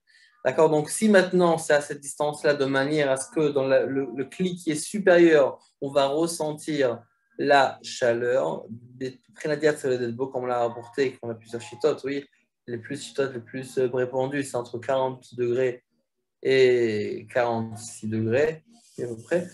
Donc, on l'a dit avec le chalav, ce qui s'appelle roter, au moment où il sort de la vache, avec la bête ashrita, s'il est bouillant au moment de l'ashrita. Okay, donc, en tout cas, si c'est chaud à ce degré-là, à ce moment-là, on a donc ces deux conditions réunies. À ce moment-là, on doit absolument avoir cherché dans le pas d'au-dessus. Ok, détail très important. Donc, tout ça, on parle lorsque la machavat, c'est-à-dire la marmite qui est en dessous est dévoilée, est découverte, et la zéa et la vapeur montent du ma'achalatzmo, du ma'achal même, l'egdera she'alea, vers la gdera, vers le marmite qui est au-dessus. Les gars, maïré, deuxième condition, chez Ubekarov Kolkar, qui est tellement proche, c'est tellement proche que la main va être solide, elle va donc directement, elle va retirer sa main tellement que c'est chaud. Donc ça arrive au degré de la chaleur qui est mavriya. Aval, inayat solid bezea, kol sharem. Mais si maintenant c'est pas chaud, c'est pas tellement chaud, alors c'est permis. Velachein, tolim, basar, bleyavesh al gderot shel chalaf. C'est pour ça qu'il dit qu'on peut même carrément mettre de la viande à sécher, même sur les gderot, sur des marmites, de laquelle se dégagent des vapeurs de lait. C'est évidemment si on n'a pas les conditions réunies qu'on a dit avant. Vecheni mamachavat mechoussa. À kol sharem, la façon si la machavat, si la marmite, donc la poêle est recouverte, à ce moment-là, à kol sharem, tout est permis. Mais des ave, ashtek derot, donc on voit le deuxième détail très important à la chalema qu'on pourrait apprendre pour aujourd'hui, que des ave, ashtek derot, nogod bezo, c'est comme les deux marmites qui se touchent. Des einosrim zo et zo benegia, qu'ils ne sont pas au serret l'une à l'autre en se touchant uniquement. Le fait que ça se touche vraiment que c'est sec, il n'y a pas de problème. Kol sheken bezea, pour raison quand c'est zéa, on voit que ça ne se touche pas, que c'est uniquement avec la force des edim. Mi ou cependant les chatla, les shizer, mais concrètement, les chatla, a priori, il faut faire attention à tout ça. D'accord, donc on a vu, d'accord, donc très important. D'accord, pour nous aujourd'hui, pour la vie de tous les jours. Il dit quoi le ta'asif katan khaftet? Mitamzen nireli la atir. De cette raison, on doit être matière. Beimafou betanour fladin. Si maintenant ils ont cuit dans un tanour, c'est un style de Google comme ça, oui. Shel chalav. Vachar kach ba'oto makom roteach ou shivosham gdera ou betocho basar.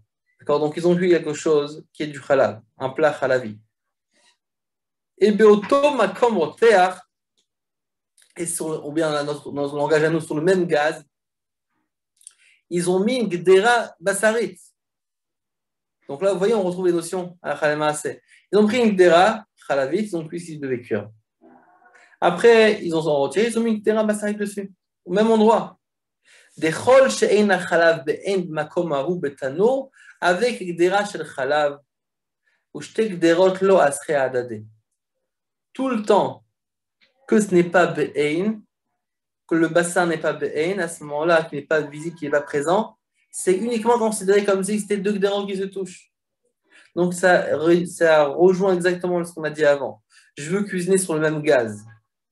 D'accord? Il faut savoir que j'ai un kéli qui touche quelque chose, qui est chaud. La question c'est qu'est-ce qui touche? S'il touche du bassar, même s'il touche du khalav, là on a un vrai problème. Pourquoi? Parce qu'on va commencer à parler. Attends, il a touché au niveau du rotet, il a touché au niveau du rotet. Il a touché Keneged Haesh, ça roule tout seul. Attends, mais c'est une mamachout, ça ne roule pas tout seul. Alors c'est comme s'il a touché au niveau du rotet. Parce qu'on parle du khalav ou du bassar qui a touché dans une marmite même. Mais qu'est-ce qui se passe si maintenant la marmite n'a pas touché directement du khalav ou du bassar? Il a touché un endroit qui est en contact avec du khalav et du bassar. Comme par exemple une deuxième marmite. Ou comme par exemple les grilles du gaz sur lesquelles on a précédemment cuit du khalav, maintenant il cuit du bassar dessus. Mais je n'ai pas du vrai bassar, parce qu'on a dit que si c'est du vrai bassar, à ce moment-là, c'est comme si la khatira touche dans le cli. Non, j'ai uniquement un cli qui touche dans un cli, ou bien une surface qui touche dans un cli. Mais ce n'est pas le khalav même qui touche dans le cli. À ce moment-là, qu'est-ce qu'on va dire? Ah, c'est comme shtek derot. Shtek derot, c'est nogodzo bezo. S'il n'y a pas de rotev entre les deux, c'est sec. À ce moment-là, ce n'est pas osser. D'accord? Donc, en deux mots, aujourd'hui, on a vraiment vu la fondement d'Alaha par rapport à est-ce qu'on a le droit de cuisiner sur le même gaz. Il y en a aussi qui sont marqués dessus. Je vais vous expliquer pourquoi. Donc déjà, une personne qui vous pose la question, est-ce qu'on a le droit de cuire sur le même gaz? Hein, on dit quoi, Rabbi Michael? Alors, qu'est-ce qu'on doit dire? Alors, attends, on va réfléchir. Est-ce que d'abord, c'est propre? Parce que si ce n'est pas propre, à ce moment-là, c'est comme si c'était la kipat chalav, qui était noga begdera, qui est toujours nagdera. On va poser la question, est-ce que c'est toujours au niveau du rotev, pas au niveau du rotev? Donc, on doit voir est-ce que c'est propre. Ah, c'est propre, très bien. D'accord? Donc, c'est déjà, automatiquement, c'est très bien. Alors, qu'est-ce que ça va être considéré? Ça va être considéré comme si que c'est Nogea, deux gderot qui se touchent, c'est comme si c'était deux marmites qui se touchaient, deux kelis qui se touchaient, étant donné que ce n'est pas le khalav même, c'est qu'un keli, deux kelis qui se touchent, si c'est sec, le tam n'est pas ouvert. Et c'est pour ça que d'après la halakha, c'est moutar. C'est d'où vient le problème de ce là.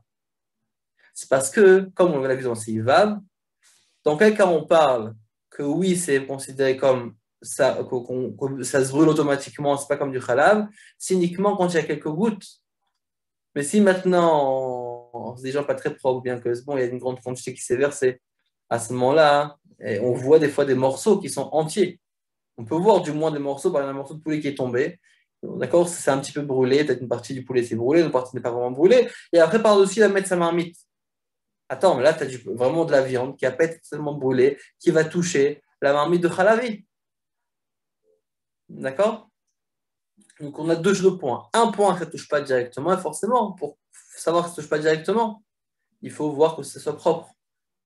Alors, des fois, on touche directement, mais étant donné que c'est sur le feu, ça brûle aussi directement. Donc, on a dit en Seivav, dans ce cas-là, c'est bon. Tant que ce n'est pas une grande quantité. Mais si j'ai des morceaux, par exemple, de pâte au fromage ou quelque chose qui est, on va dire, plus consistant, peut-être un peu plus dur à brûler, ou bien que des fois, ça ne tombe pas forcément sur le feu même, mais peut-être sur la grille un peu en écart, et automatiquement, peut-être qu'une partie a été brûlée, une partie n'a pas été brûlée, à ce moment-là, là, j'aurai vraiment des problèmes. À ce moment-là, d'accord, donc c'est là qu'il faut faire attention. C'est pour ça, donc en deux mots, là, la chasse, que c'est parmi oui ou non. Évidemment, comme dans toutes les bonnes questions d'Alacha, la réponse qu'on dit, ça dépend. Oui. Ou bien ça dépend, mais c'est une marloquette. Entre nous, c'est un secret. Si vous voulez toujours avoir une réponse en fan, ou bien ça dépend, bien marloquette. Il y a toujours des facettes. Mais en gros, c'est vraiment comme ça. Si vraiment, entre si c'est propre, à ce moment-là, d'après la sèche, on sait que bon, si c'est que des raches de Bézo, il n'y a pas de problème. Mais on ne peut pas annoncer ça non plus forcément à tout le monde. Pourquoi? Parce que des fois, les gens ne sont peut-être pas aussi méticuleux que ça. Des fois, quelque chose qui touche qui n'est pas brûlé, à ce moment-là, c'est vraiment une khatikha qui va toucher. À ce moment, on aura permis en disant ça, parce qu'on dit que la est sec, il faut aussi réfléchir en avant de dire que c'est possible que pas tout le monde est aussi propre que tout le monde, ou bien pas tout le monde fait attention. C'est possible que ça va toucher, que, vous voyez ce que je veux dire? Mais en tout cas, il faut savoir, d'après Halakha, c'est permis étant donné que c'est des raches no bezo, comme on va au Seif là. Et là, on va directement à ce qui nous ramène directement. Il dit tant que le lait n'est pas be'ein, n'est pas visible, makomahu betanour, dans ce tanour-là, avec Gdera shel Khalav. C'est pas le Khalav, c'est Gdera shel Khalav. Ah, il est rotéach, il est chaud. C'est vrai qu'il est chaud, mais concrètement, il ne touche pas de la viande, il ne touche pas du lait, il touche une Gdera de Khalav et de Bassar. Et encore une fois, et comme il dit ici, ou et deux gderot, deux marmites qui se touchent, ou bien dans notre cas, marmite et gris qui se touchent, il n'y a pas de problème. Par contre, il faut savoir aussi que si par contre il y a un morceau de poulet qui tombe sur ces grilles-là, ça va être quoi le din du poulet? Il va être taref. Parce que les grilles, on les voit taref finalement. Si je ne fais pas attention à ça, alors forcément, donc j'ai un peu de blé, un peu de viande qui tombe à chaque fois. Donc, donc une personne en deux mots qui fait attention, qui ne fait pas attention à ce dîner-là, enfin, qui n'est pas marmire et qui fait cuire le lait et la viande, le marmite de lait et le marmite de viande sur la même grille, il doit savoir que chaque chose qui tombe sur la grille, il faut le jeter directement. Parce qu'on craint. On ne peut pas dire que ça appelé aussi liboun, que ça est sur le feu, ça liboun. Parce que liboun, dans une grille, c'est très compliqué, il faut liboun chameau. C'est un peu dur d'arriver à ça. Donc, il faut savoir que la grille même, elle est tarif. C'est pour ça qu'il faut directement jeter. Mais au moins, je sais que mes marmites ne sont pas tarif, parce qu'étant donné que je n'ai pas de consistance de nourriture qui est en dessous. Ok. On prend maintenant c'est iftet. Ner shel chelev. Donc, pas faire chalav, c'est chelev. Donc, là, une bougie de chelev de gras. Donc, c'est du gras, c'est de la matière grasse, ce n'est pas cachère. Asui kener shel shahava, qui est fait en forme de bougie. Shenataf menotipa, qui est une goutte qui est tombée de lui, al akli, sur le kli. Ein tsarir kim grira. Il suffit de nettoyer. Pas besoin de faire plus que ça. Aval chelev mauta cham. Par contre, du gras qui est fondu, qui est chaud. Shenafam menotipa al kli tsarir agala, qui a coulé sur un kli, il a besoin de agala. Alors, on va me dire c'est quoi la différence? J'ai une bougie qui est faite de graisse, pas cachère. Il y a une goutte qui a coulé et qui est tombée, tac, sur un cli. Qu'est-ce qu'on dit? Il suffit juste de nettoyer, pas de souci. Après, j'ai par exemple, comme le style des bougies à l'huile, oui, de l'huile. Donc, j'ai du gras en liquide que je mets dans une mèche et que j'allume. Elle est chaude, elle a coulé sur un cli, ça le rend assourd. C'est quoi la différence? Il dit parce qu'en vérité, étant donné, parce que là, en vérité, c'est aussi un des mokorotes par rapport, enfin, c'est aussi le débat par rapport à Klirishon, Klisheni, Kilouar, Nifsaka et Kilouar. Étant donné que maintenant, j'ai ma goutte qui tombe de ma bougie, mais elle était chaude au début. Mais le trajet qu'elle a fait, c'est comme Nifsaka Kilouar, c'est comme si quand j'ai arrêté le jet de chaud, d'accord, il n'a plus de contact entre la source et la chaleur. D'accord, étant donné que maintenant, ça fait plusieurs gilgoulim pour arriver jusqu'à mon plat. Et c'est pour ça qu'on dit que Grida, ça suffit, il suffit de nettoyer. Par contre, si maintenant j'ai de l'eau du chaud carrément, de la graisse chaude qui est dans le crédit, qui est allumé par exemple, qui coule, là j'ai directement d'accord,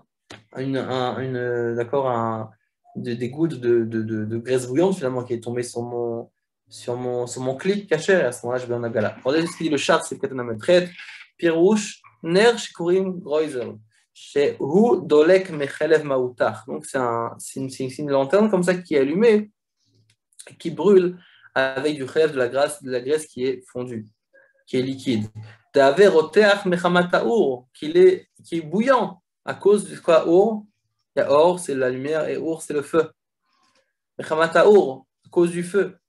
Aval Khelev Maoutar Oteach Bekdera Shinirtach Bekdera al-Esh, Daig Bereda. Par contre, de Khelev Maoutar, Roteach Begdera, d'accord, donc la graisse fondue qui est dans la Gdera, Shinirtach Begdera et la Esh, qui a été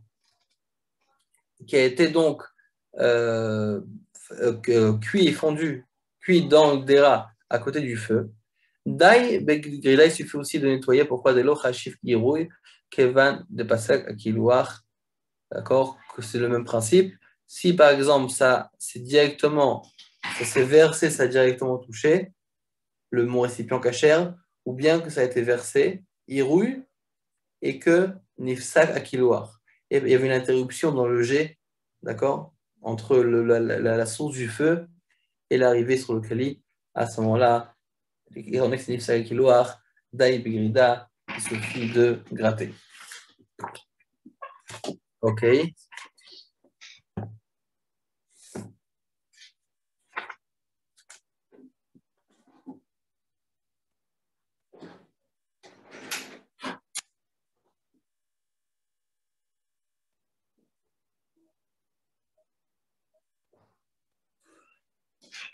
Il y a cette notion-là, à part ça qu'il bon, peut-être la prochaine fois on prend aussi le Taz ici qui est intéressant par rapport à nous, par rapport à l'Archara, etc.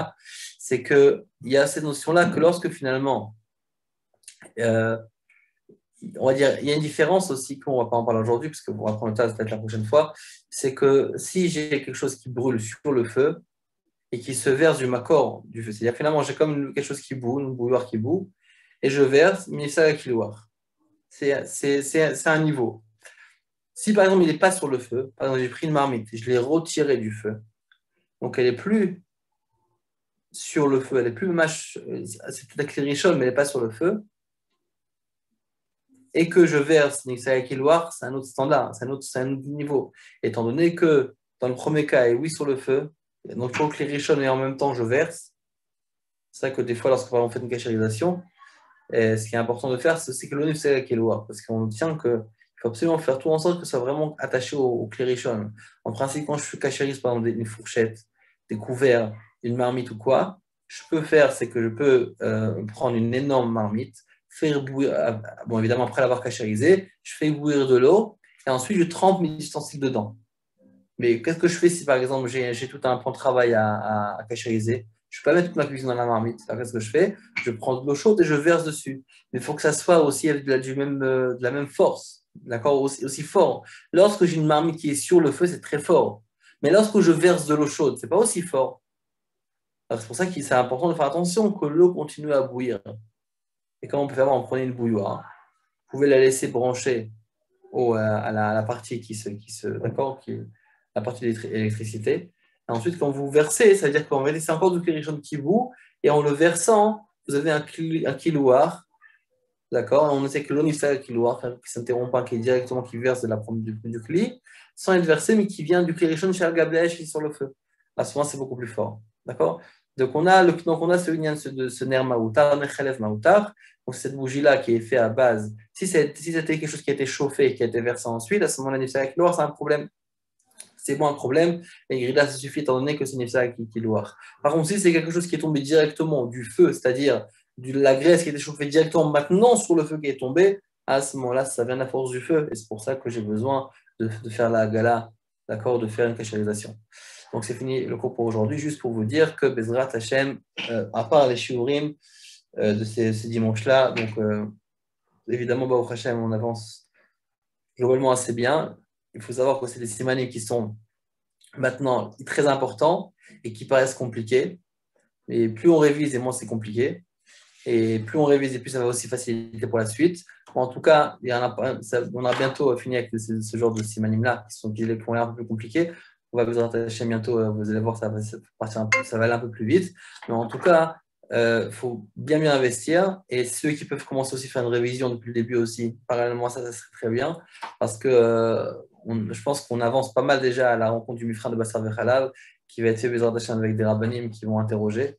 Donc, on va essayer d'amener un raf qui parle aussi français et aussi sûrement des rabbinim qui parlent aussi en hébreu, Bezrat Hashem, pour interroger Bassar Vechalaf, pour déjà terminer cette partie-là. Ensuite, normalement, on passera à Mlicha. Mlicha, on va voir exactement comment le faire, étant donné que ça touche beaucoup de détails de la cache-route, mais plus dans le côté shrita qui sont moins trouvables aujourd'hui, moins fréquents dans la vie. Donc, peut-être qu'on fera peut-être des simanim plus, on va dire, plus maasim que d'autres. Et peut-être qu'on pourra s'abstenir de faire tout le minicha. Après, on passera à Tavroa Bezrat Hashem. On a dit qu'on rajoutera aussi l'Archarat Kelim à Pessah. Et on fera aussi un peu de Yichot Kriyat Torah, comme le Ragat Shuvah disait au Rabbi qu'il fallait faire apprendre pendant la Smicha.